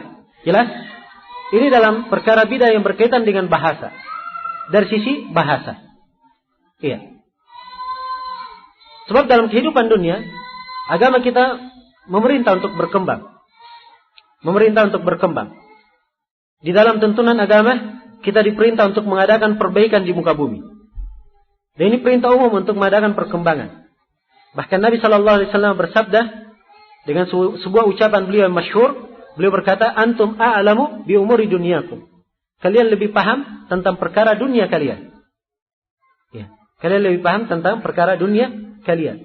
Ya, artinya ini adalah pintu yang terbuka dalam agama bahwa dalam perkara dunia seorang bisa mengembangkan diri. Pada hal yang memang ada maslahatnya dan kebaikannya untuk manusia di situ. Ya. Jelas ini? Nah, maka bidah dari definisi bidah dalam agama adalah apa yang saya isyaratkan itu tadi, apa yang saya sebutkan tadi, dan di sini ditegaskan oleh penulis bahwa bidah itu tazugu anil huda wa tuhdithu. Engkau berpaling dari petunjuk dan mengada-adakan. Kemudian masalah yang kedua yang beliau terangkan di sini tentang bahaya bidah. Ya. Sebelum saya sampai ke seharusnya yang pertama kita terangkan adalah tentang tidak bolehnya mengikuti pelaku bidah atau menganut bidah. Ya. Nah, tapi masalah ini walaupun dia yang pertama disebut oleh penulis dalam baitnya, kita akhirkan. Sebab tidak bolehnya mengikuti bidah itu harusnya diketahui setelah kita ketahui bagaimana bahaya dari bidah tersebut. Bagaimana bahaya dari bidah tersebut. Bidah ini adalah sesuatu yang sangat berbahaya terhadap umat. Ya, saking bahayanya, sebelum bidah tersebut terjadi, ya, sebelum dikenal di tengah umat yang dinamakan bidah, atau sebelum terlihat di tengah umat apa yang dinamakan bidah, Nabi SAW sudah memperingatkan bahaya bidah itu. 14 abad yang lalu. Sebelum bidah terjadi. Nabi SAW bersabda dalam banyak hadits beliau, di antaranya Nabi SAW bersabda, "Man amila amalan laisa alaihi amruna fahuwa raddun." Siapa yang beramal dengan sebuah amalan yang tidak dibangun di atas tuntunan kami, maka amalan tersebut adalah amalan yang tertolak. Amalan tersebut adalah amalan yang tertolak. Ini bahaya yang pertama dari bahaya bidah. Ya. Bahaya yang kedua disinggung di dalam hadits tadi yang saya bacakan, bahwa orang yang berbuat bidah amalannya tidak diterima. Yang saya maksudkan dengan amalannya tidak diterima, amalan yang dia lakukan itu yang terdapat bid'ah padanya. Itu tidak diterima oleh Allah Subhanahu wa taala. Apakah dia sendiri yang membuat bid'ah itu atau dia mengikuti orang lain? Ya, bukan dia membuat bid'ah, tapi dia mengikuti orang yang membuat bid'ah. Ya, sebab ada dua konteks riwayat. Nabi SAW bersabda, "Man ahdatsa fi amrina hada ma laysa minhu fahuwa raddun." Siapa yang mengada-adakan di dalam perkara kami, dalam agama kami, apa yang bukan darinya, maka itu adalah tertolak. Perhatikan kalimatnya, mengada-adakan. Kalau dia yang mengada-adakan, walaupun dia tidak melakukannya, maka itu adalah tertolak. Jelas? Konteks yang kedua, man amila amalan laisa alaihi amruna fahuwa raddun. Siapa yang berbuat sebuah perbuatan, siapa yang beramal sebuah amalan tidak dibangun di atas tuntunan kami, maka amalan tersebut tertolak. Jelas? Maksudnya dia beramal dengan amalan walaupun bukan dia pencetus bidah itu. Ya. Walaupun bukan dia membuatnya, tapi kapan dia berbuat dengan amalan bidah, maka itu tertolak. Maka ini dua konteks. Ya, dua konteks. Karena dua konteks ini ada perbedaan, maka Imam Nawawi dalam Arba'in Nawawiyah, beliau bawakan dua konteks sekaligus. Beliau bawakan konteks yang pertama dalam riwayat Bukhari dan Muslim, dan konteks yang kedua dalam riwayat Muslim, dan semuanya dari hadits Aisyah radhiyallahu ta'ala anha. Sebab ada perbedaan antara dua konteks itu. Sebagaimana yang dipahami dari penjelasan tadi. Iya. Maka ini bahaya yang kedua dari bahaya bid'ah. Bahaya yang ketiga dari bahaya bid'ah, ya, di dalam bid'ah itu adalah penentangan terhadap Allah Subhanahu wa taala dan Rasulnya. Penentangan terhadap Allah dan Rasulnya. Ya, sebab agama Allah telah sempurna. Agama Allah telah sempurna. Dan tuntunan Rasulullah sallallahu alaihi wasallam juga telah sempurna, lengkap beliau sampaikan. Maka siapa yang mengatakan ada perkara bid'ah yang baik dilakukan, maka ini artinya dia menentang Allah dan Rasulnya. Sekaligus menuduh bahwa Nabi Muhammad sallallahu alaihi wasallam itu telah berkhianat dalam menyampaikan agama. Itu keharusannya kalau dia memandang ada bid'ah yang baik. Bid'ah itu kan dia membuat perkara baru, tidak ada dalam agama. Ya. Kalau dianggap bid'ah tersebut baik, berarti dianggap ada sebagian agama yang belum diajarkan oleh Nabi. Sebab kalau memang itu kebaikan, Nabi pasti telah mengajarkannya. Kalau memang itu kebaikan. Kalau tidak baik, berarti Nabi tidak mengajarkannya. Sekarang dia mengaku ada ajaran yang baik, tidak diajarkan oleh Nabi. Kalau begitu, dia telah menuduh Nabi Muhammad SAW berkhianat dalam menyampaikan agama. Dan ini diucapkan oleh Imam Malik rahimahullahu ta'ala. Ya. Beliau diucapkan oleh Imam Malik rahimahullahu ta'ala. Kata beliau, siapa yang menyangka ada perkara yang baik di dalam agama yang tidak diajarkan oleh Nabi SAW, maka dia telah menuduh Nabi Muhammad berkhianat dalam menyampaikan agama. Kata Imam Malik. Sebab Allah berfirman dalam Al-Quran, Al-yawma akmaltu lakum dinakum. Pada hari ini telah kusempurnakan agama kalian. Allah nyatakan agamanya sudah sempurna. Ya. Kalau ada yang mengaku punya kebaikan belum diajarkan di dalam agama Nabi, berarti dia menganggap bahwa Allah belum menyempurnakan agamanya. Dan Allah salah dalam firman-Nya. Aku telah menyempurnakan agama. Kan begitu keharusannya. Dia adalah bahaya yang sangat besar. Dari bahaya orang yang mengada-adakan perkara baru dalam agama. Ya, berbuat bid'ah dalam agama. Kemudian bahaya yang berapa sekarang? Yang keempat. Ya, dari bahaya bid'ah. Orang yang berbuat bid'ah itu akan mendapatkan laknat dari Allah Subhanahu wa taala. Dan juga laknat dari para malaikatnya. Bahkan laknat dari seluruh manusia. Rasulullah sallallahu alaihi wasallam bersabda, "Wa man awa muhdatsa." Dalam bisa dibaca juga, "Wa man awa muhditsa fa alaihi la'natullah wal malaikati wan nasi ajma'in." Dan barang siapa yang mengada-adakan perkara baru. Ya. Ini kalau dia baca muhdatsa. Barang siapa yang mengada-adakan perkara baru. Kalau dia baca waman awa muhditsan, itu diartikan barang siapa yang melindungi pelaku bid'ah. Ini dua hal tercakup dalam hadis. Apa ancamannya? Fa'alaihi la'natullah. Maka dia akan mendapatkan laknat dari Allah. Wal malaika, laknat dari para malaikat. Wan nasi ajmain, dan laknat dari seluruh manusia. La yuqbalu minhu sarfan wala adlan. Tidak diterima darinya sedikit pun. Tidak diterima darinya sedikit pun. Ya. Ini bahaya yang keempat. Bahaya yang kelima dari bahaya bid'ah. Orang yang jatuh di dalam bid'ah, itu biasanya akan membuat dia semakin larut di dalam kesesatannya. Semakin larut di dalam kesesatannya. Nah, ini akibat dari orang yang menyimpang dari petunjuk.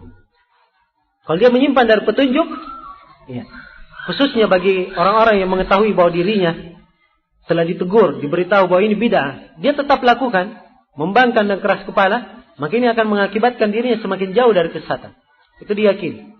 Tapi orang yang jatuh dalam bid'ah dalam keadaan jahil, tidak paham, tidak tahu, maka orang yang seperti ini, karena asalnya dia jahil, diharapkan suatu saat sampai kepadanya ilmu. Dia berhenti dari perbuatan bid'ah yang dia lakukan. Ya. Jelas? Tapi asal dari bid'ah itu, siapa yang jatuh di dalamnya, biasanya dia akan semakin larut di dalam bid'ahnya. Semakin larut di dalam bid'ahnya. Allah menjelaskan di dalam Al-Quran. Ya. Di dalam beberapa ayat, yang makna-makna dari ayat tersebut menunjukkan apa yang kita sebutkan ini. Di antara ayat-ayat itu Allah berfirman, "Fi qulubihim maradun fazadahumullahu marada." Dalam hati mereka ada penyakit, maka Allah tambah lagi penyakitnya. Allah tambah lagi penyakitnya. Nah, dan Allah Subhanahu wa taala berfirman, juga Allah Subhanahu wa taala berfirman, "Wa may yushaqiqir rasula min ba'di ma tabayyana lahul huda wa yattabi' ghayra sabilil mu'minin nuwallihi ma tawalla." Siapa yang durhaka kepada Rasul setelah nampak baginya petunjuk dan mengikuti jalan selain dari jalan kaum mukminin. Ya. Mengikuti jalan selain dari jalan kaum mukminin, tidak mengikuti petunjuk Nabi itu bid'ah, berbuat perkara baru dalam agama. Ya. Kadang sifatnya dosa, bisa melanggar, dan kadang berbuat perkara baru dalam agama. Semuanya tercakup. Apa akibatnya? Kami biarkan dia larut di dalam kesesatannya. Ya. Dan kami akan masukkan dia ke dalam neraka Jahannam. Wasa'at masira. Dan itu adalah sejelek-jelek tempat kembali. Nah, dan Allah Subhanahu wa taala berfirman, "Wa nuqallibu af'idatahum wa absarahum kama lam yu'minu bihi awwal marrah wa nadaruhum fi tughyanihim ya'mahun." Dan kami bolak-balik hati-hati mereka, pandangan-pandangan mereka, hingga akhirnya mereka seakan-akan tidak pernah melihat. Dan kami biarkan mereka larut di dalam kesesatannya dalam keadaan buta. Dalam keadaan buta di tengah kesesatan mereka. Ini akibat dari orang yang berbuat bid'ah. Nah, dan Allah Subhanahu wa taala berfirman, "Qul man kana fi dhalalah falyamdud lahu ar-rahmanu madda." Katakanlah wahai Muhammad, siapa yang berada di atas sebuah kesesatan, maka beritahukan kepada dia bahwa Allah akan melapangkan untuknya kesesatan tersebut. Jadi kalau dia sesat, dibuat semakin lapang dia di atas kesesatan, sehingga dia semakin tersesat. Dan Allah berfirman, "Falamma zagu azaghallahu qulubahum." Tatkala mereka menyimpang, maka Allah membuat hati mereka semakin menyimpang. Iya. Ini beberapa ayat yang menjelaskan bahwa orang yang berbuat bid'ah itu biasanya akan semakin larut dalam bid'ahnya. Dan kemarin saya kisahkan kisah orang-orang yang ditegur oleh Ibnu Mas'ud yang melakukan zikir berjamaah itu di masjid. Ya, dan kita sebutkan pada pertemuan kemarin bahwa zikir berjamaah itu adalah bid'ah pertama yang muncul di dalam ibadah, di dalam sejarah bid'ah yang tercatat, ya, di sejarah penyimpangan yang pernah terjadi di tengah umat Islam ini. Nah, antum bisa lihat ya di buku-buku yang menjelaskan tentang kelompok-kelompok yang menyimpang dari ulama terdahulu berkaitan dengan firaq. Disebutkan bahwa itu adalah bid'ah yang pertama muncul, zikir jamaah. Yang ingin saya sampaikan di sini kelanjutan dari kisah kemarin. Jadi setelah Ibnu Mas'ud menegur mereka, maka Ibnu Mas'ud berkata, "Saya punya firasat bahwa kalian ini adalah orang-orang yang diberitakan oleh Nabi sallallahu alaihi wasallam." Kemudian beliau sebutkan tentang keadaan Khawarij. Ya, bahwa mereka adalah orang-orang yang akan dibunuhi oleh kaum muslimin, membunuhi kaum muslimin dan seterusnya. Ya. Maka kata perawi yang meriwayatkan riwayat tersebut dari Ibnu Mas'ud yang hadir juga di situ, ya, kata beliau, saya melihat kebanyakan orang-orang yang hadir di halaqah itu tadinya bertasbih, berzikir berjamaah itu, kebanyakan yang hadir di situ, kebanyakan mereka ikut terbunuh bersama Khawarij di Nahrawan. Ya, bayangkan ya, bid'ahnya kecil, tadinya hanya apa? Dikir-dikir bersama di masjid. Lama kelamaan menjadi Khawarij. Ya. Menjadi Khawarij. Ya. Memerangi kaum muslimin, membangkang terhadap penguasa muslim, sampai mereka semua terbunuh di mana? Di Nahrawan. Ya.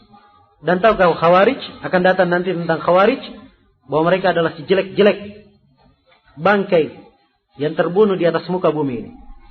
Ya. Dan dari pasukan kaum muslimin yang membunuhi mereka, mereka adalah pasukan yang terbaik kaum muslimin yang membunuh mereka. Dan penyebutan orang-orang Khawarij bahwa mereka adalah anjing-anjing api neraka. Ya, dan seterusnya dari sifat-sifat mereka. Bayangkan bid'ahnya dari kecil menjadi besar seperti itu. Karena memang hakikatnya bid'ah itu membuat seorang itu larut di dalamnya. Karena itu Imam Al-Barbahari berkata, kata beliau, "Iyyaka wa sigaril muhdatsat, fa innaha satasiru kibara." Hati-hati kamu dari bid'ah yang kecil, sebab dia kelak akan menjadi besar. Dia kelak akan menjadi besar. Ini bahaya yang berapa tadi? Kelima ya? Sekarang yang keberapa? Hah? Kelima ya, yang keenam. Baik, bahaya bid'ah yang keenam. Ya.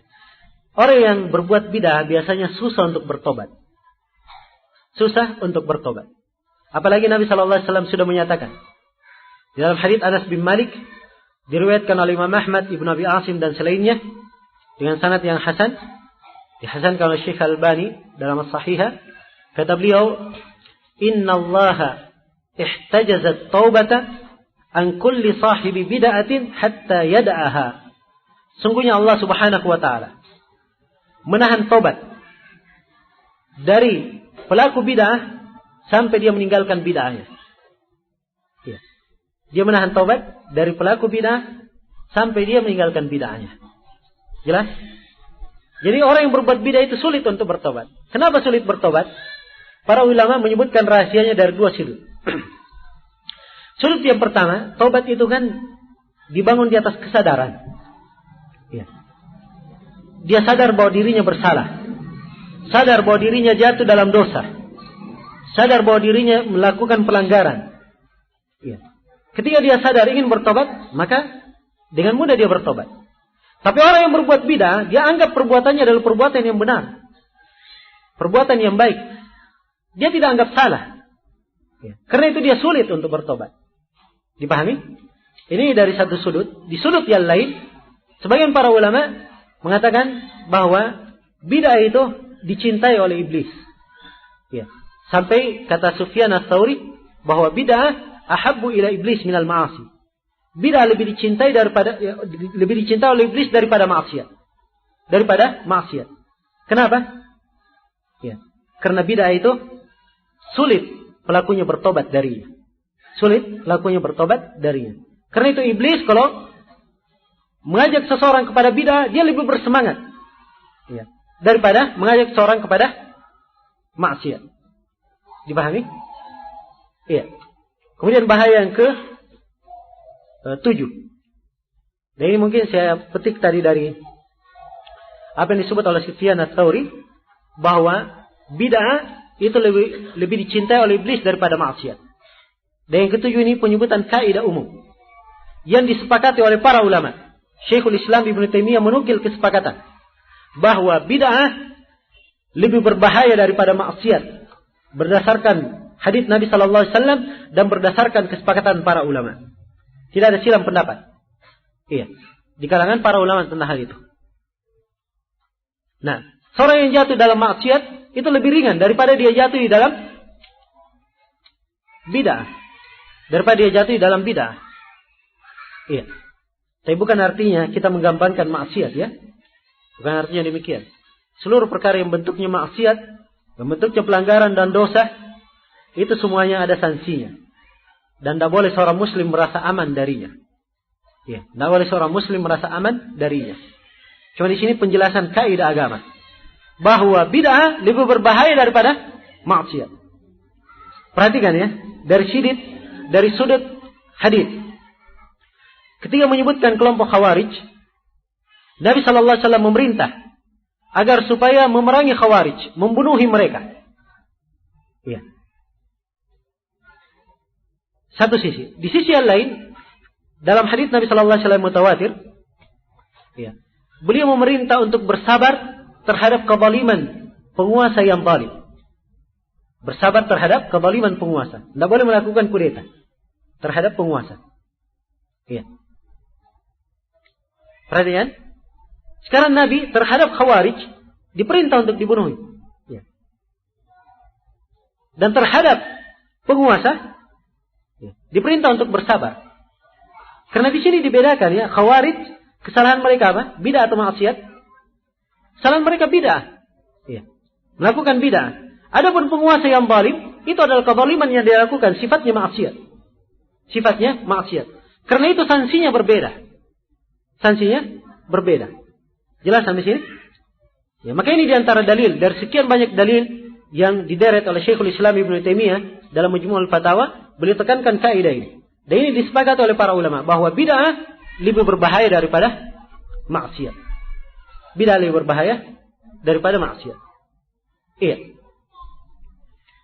Dan ini juga mengingatkan saya akan sebagian pemahaman yang keliru. Ya. Dan inilah akibatnya kalau seorang itu tidak paham pokok-pokok prinsip-prinsip dasar Islam. Ya. Saya pernah berjumpa dengan sebagian ustadz yang juga terhitung dari salafiyin. Ya. Namun demikianlah kadang kalau seorang atau dihitung oleh sebagian orang dari kalangan salafiyin. Ya. Namun karena tidak kuatnya seseorang di atas prinsip yang benar, maka akan lahir keluar darinya kalimat-kalimat yang bertentangan dengan nilai-nilai agama. Ya, dia berkata, saya menyayangkan si fulan. Ya, kenapa dia terlalu keras? Ya, menyeritik kesalahan-kesalahan kita, membicarakan kita. Ya. Padahal, kalau kita melihat hadits kan, terhadap penguasa yang zalim saja, kita diperintah untuk bersabar. Apalagi terhadap para dai. Ya, harusnya lebih bersabar lagi. Nah, dari ucapan, asalnya muncul dari orang yang tidak paham kaidah agama. Ya. Kalau dia berbuat maksiat, berbuat dosa, ya, itu adalah urusan dia dengan Allah Subhanahu wa Ta'ala. Kan begitu? Ya. Tapi kalau dia berbuat kesalahan yang bentuknya adalah bid'ah dalam agama, ini adalah hal yang tidak boleh didiamkan. Tidak boleh didiamkan. Jadi tidak boleh mengatakan, penguasa saja kita diperintah bersabar. Ya, apalagi harusnya terhadap para dai lebih bersabar lagi. Dan ini syubhat yang paling besar yang dikembangkan sekarang oleh orang-orang yang benci kepada dakwah ahli sunnah wal jamaah. Nah, alhamdulillah pekerjaan kita adalah menyampaikan ilmu, mengajarkan ilmu agama. Ada yang menjelaskan tentang kesalahan kelompok-kelompok, itu kita jelaskan dalam bentuk nasihat. Dijelaskan oleh para ulama kita dalam bentuk nasihat. Untuk meninggalkan kelompok tersebut, agar supaya mereka terjaga di atas petunjuk.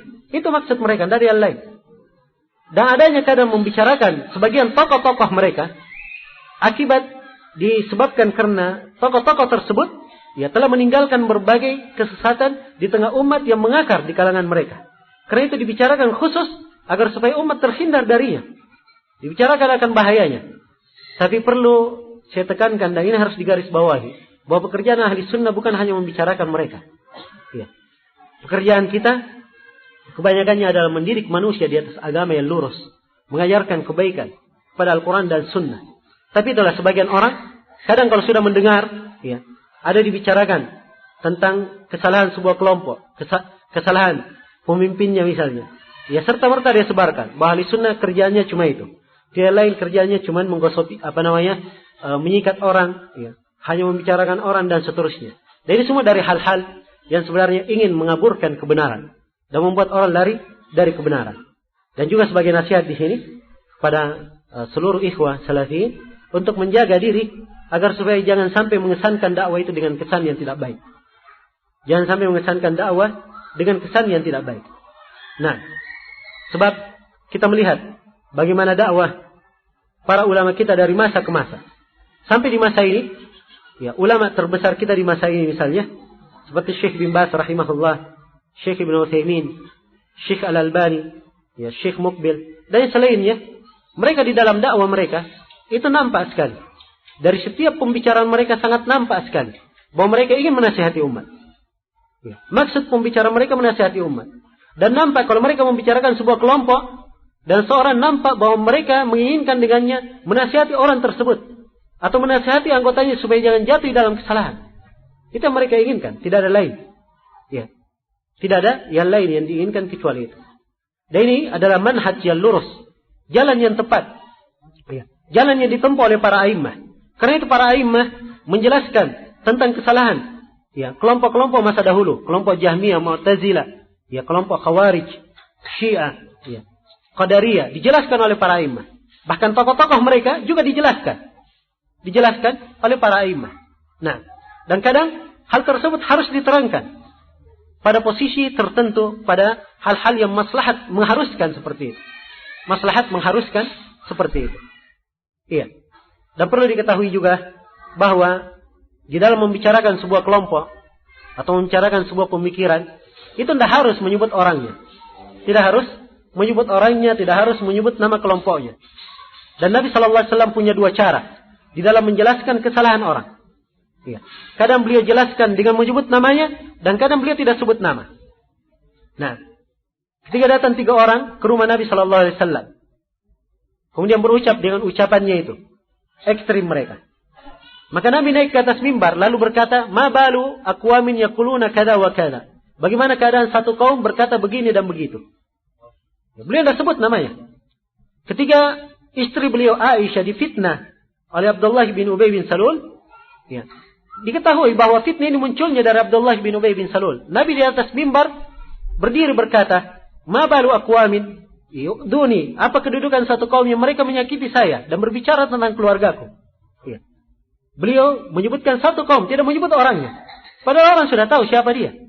Kan begitu. Tidak disebut nama. Ini kalau memang ada maslahat mengharuskan. Jelas? Dan kadang beliau sebutkan namanya. Seperti pernah beliau naik di atas mimbar dan menyebutkan Ibn Lutbiyah.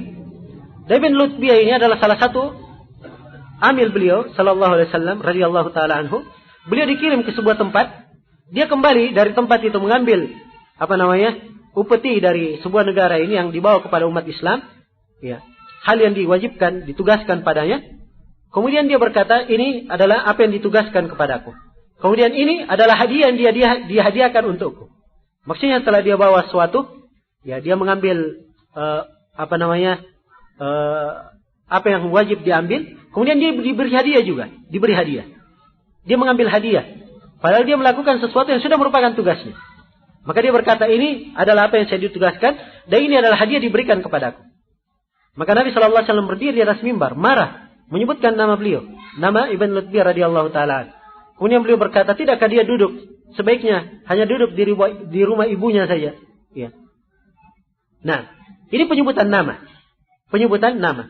Jadi kalau penyebutan nama itu penting, kadang harus disebutkan. Ya. Dan kadang seseorang, kalau disinggung, tidak disebut namanya, dia tidak mengambil manfaat. Tidak mengambil manfaat. Tapi begitu disebut namanya, dia akan berubah.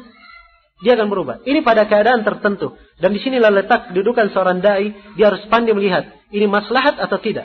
Ya. Ini maslahat atau tidak dalam menyebut nama. Apakah ada manfaatnya, ada maslahatnya. Ini adalah suatu hal yang butuh kecermatan. Butuh ilmu, butuh pengetahuan, butuh akal, butuh hikmah, dan butuh kehati-hatian. Ya. Dan semua ini membawa dampak. Kalau dia baik dalam hal ini, maka baik pula pengaruh dakwah tersebut. Kalau dia salah dalam hal ini, maka akan muncul pula kesalahan-kesalahan, hal-hal yang akan memberatkan sebuah sisi atau memberatkan beberapa sudut dakwah. Karena itu senantiasa saya ingatkan kepada ikhwah untuk senantiasa menjaga diri dan menjadi sebab dalam kebaikan, tidak menjadi sebab dalam kejelekan. Menjadi orang-orang yang bersemangat agar manusia mendapat petunjuk. Iya. Orang-orang yang bersemangat agar manusia mendapat petunjuk. Sebagaimana dia bersemangat dirinya mendapatkan petunjuk, dia juga semangat saudaranya yang lain mendapat petunjuk.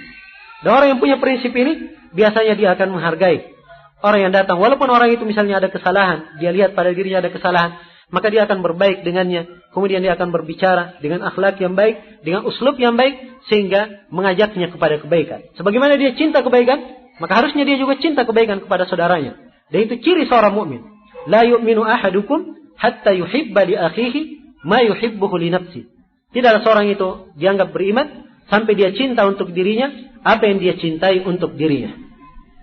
Iya. Baik. Mungkin saya tambah lagi dari bahaya bid'ah. Bahaya yang ke-8, bahwa pelaku bid'ah, orang yang berbuat bid'ah, itu dikhawatirkan akan diusir dari telaga Nabi sallallahu alaihi wasallam pada hari kiamat. Pada hari kiamat Nabi sallallahu alaihi wasallam sebagaimana para nabi yang lainnya punya telaga. Punya telaga masing-masing. Telaganya di padang mahsyar. Ketika manusia menunggu hari hisab, menunggu hisab. Matahari dekatkan di atas kepala. Maka di situ ada telaga Rasulullah sallallahu alaihi wasallam. Iya. Siapa yang minum darinya tidak akan haus selama-lamanya. Telaga yang airnya lebih putih daripada susu, lebih manis daripada madu, lebih harum daripada bau misk. Iya. Telaga Rasulullah sallallahu alaihi wasallam ini akan menjadi tempat minum kaum mukminin, kaum muslimin. Akan datang kepada beliau umat beliau. Akan datang kepada beliau umat beliau. Kemudian disebutkan ada orang dari umat beliau datang, kemudian tiba-tiba diusir, dikeluarkan dari telaga, dilarang masuk. Maka diterangkan dalam sebagian riwayat sebab mereka diusir. Sebab Nabi mempertanyakan kenapa mereka diusir. Maka dikatakan kepada beliau, innaka la tadri ma ahdatsu ba'daka. Kamu tidak tahu apa yang mereka ada-adakan setelahmu. Perhatikan, kamu tidak tahu apa yang mereka ada-adakan setelahmu. Kalimat mengada-adakan itu luas cakupannya, ya. Dan bid'ah masuk di dalamnya. Bid'ah masuk di dalamnya. Karena itu, bid'ah adalah perkara yang sangat berbahaya. Baik, saya ingat lagi perkara yang ke-9. Dari hal yang merupakan bahaya bid'ah. Ya, bid'ah adalah hal yang menyebabkan seorang itu menjadi hina dan dihinakan oleh Allah Subhanahu wa ta'ala. Ya. Apakah dia dihinakan di dunia atau dihinakan di akhirat? Dihinakan di akhirat. Ya. Allah Subhanahu wa ta'ala berfirman, innal ladzina yuhadduna Allah wa rasulah ulaika fil adallin. Sungguhnya orang-orang yang menentang Allah dan Rasulnya. Dia ingat ya, bahwa melakukan bid'ah itu adalah penentangan terhadap Allah dan Rasulnya. Ulaika fil adallin. Mereka adalah orang-orang yang akan dihinakan. Dan Allah Subhanahu wa ta'ala berfirman, innal ladzina ittakhadul ijla sayanaluhum ghadabun min rabbihim wa dhillatun fil hayatid dunya wa kadzalika najzil muftarin. Sungguhnya orang-orang yang menjadikan anak sapi sebagai sesembahan, ya, maka Allah akan menimpakan, maka mereka akan mendapatkan kemurkaan dari sisi Allah dan mereka akan ditimpa oleh kehinaan di dunia ini. Mungkin ada yang berkata, loh ini kan yang diinginkan adalah Bani Israel, umatnya Nabi Musa, yang ketika Nabi Musa ke Bukit Tur mereka menjadikan anak sapi sebagai sembahannya. Ya. Kita katakan iya, asalnya untuk mereka. Ya. Tapi akhir dari ayat menunjukkan bahwa ini kandungannya umum. Siapa saja yang mengada-adakan kedustaan terhadap Allah, maka akibatnya semuanya itu. Karena di akhir ayat dikatakan wa kadzalika najzil muftarin. Demikianlah kami memberikan balasan kepada orang yang mengada-adakan kedustaan kepada Allah. Itu balasan yang pasti. Nah, dan harus diketahui bahwa orang yang jatuh di dalam bid'ah, kalau dia tidak dihinakan di dunia, maka dia pasti di akhirat dihinakan oleh Allah Subhanahu wa ta'ala. Dan yang sangat unik sekali, ya, yang disebutkan di dalam biografi tokoh-tokoh yang menyimpang, orang-orang yang menyimpang, para penganut bid'ah kelas kakap, ya, dalam sejarah, ya, itu nampak di biografi mereka bagaimana di dalam akhir hayatnya, kadang matinya dalam keadaan dihinakan, ya, waktu meninggalnya juga terhina. Seperti akan datang nanti insyaallah penyebutan Bishr al-Mirrisi atau Bishr al-Marisi. Ya, sejumlah ulama kita membacanya al-Mirrisi. Cuman kalau saya periksa di kitab Al-Ansab dibaca al-Marisi. Ya. Bishr al-Marisi. Bishr al-Marisi ini, ya, ini salah satu tokoh penganut bid'ah yang karena dia dekat dengan penguasa, akhirnya dia membisikkan kepada penguasa sesuatu sehingga penguasa memfitnah, menguji para ulama. Ya, siapa yang tidak setuju dengan pendapatnya akan disiksa atau akan dibunuh. Coba bayangkan. Ini Bishr al-Marisi ketika dia meninggal, ya, tidak seorang pun dari ulama yang keluar mengantar jenazahnya. Ya. Kecuali satu orang. Yang satu orang ini pun, ya, semuanya diingkari oleh para ulama yang lainnya di masa itu.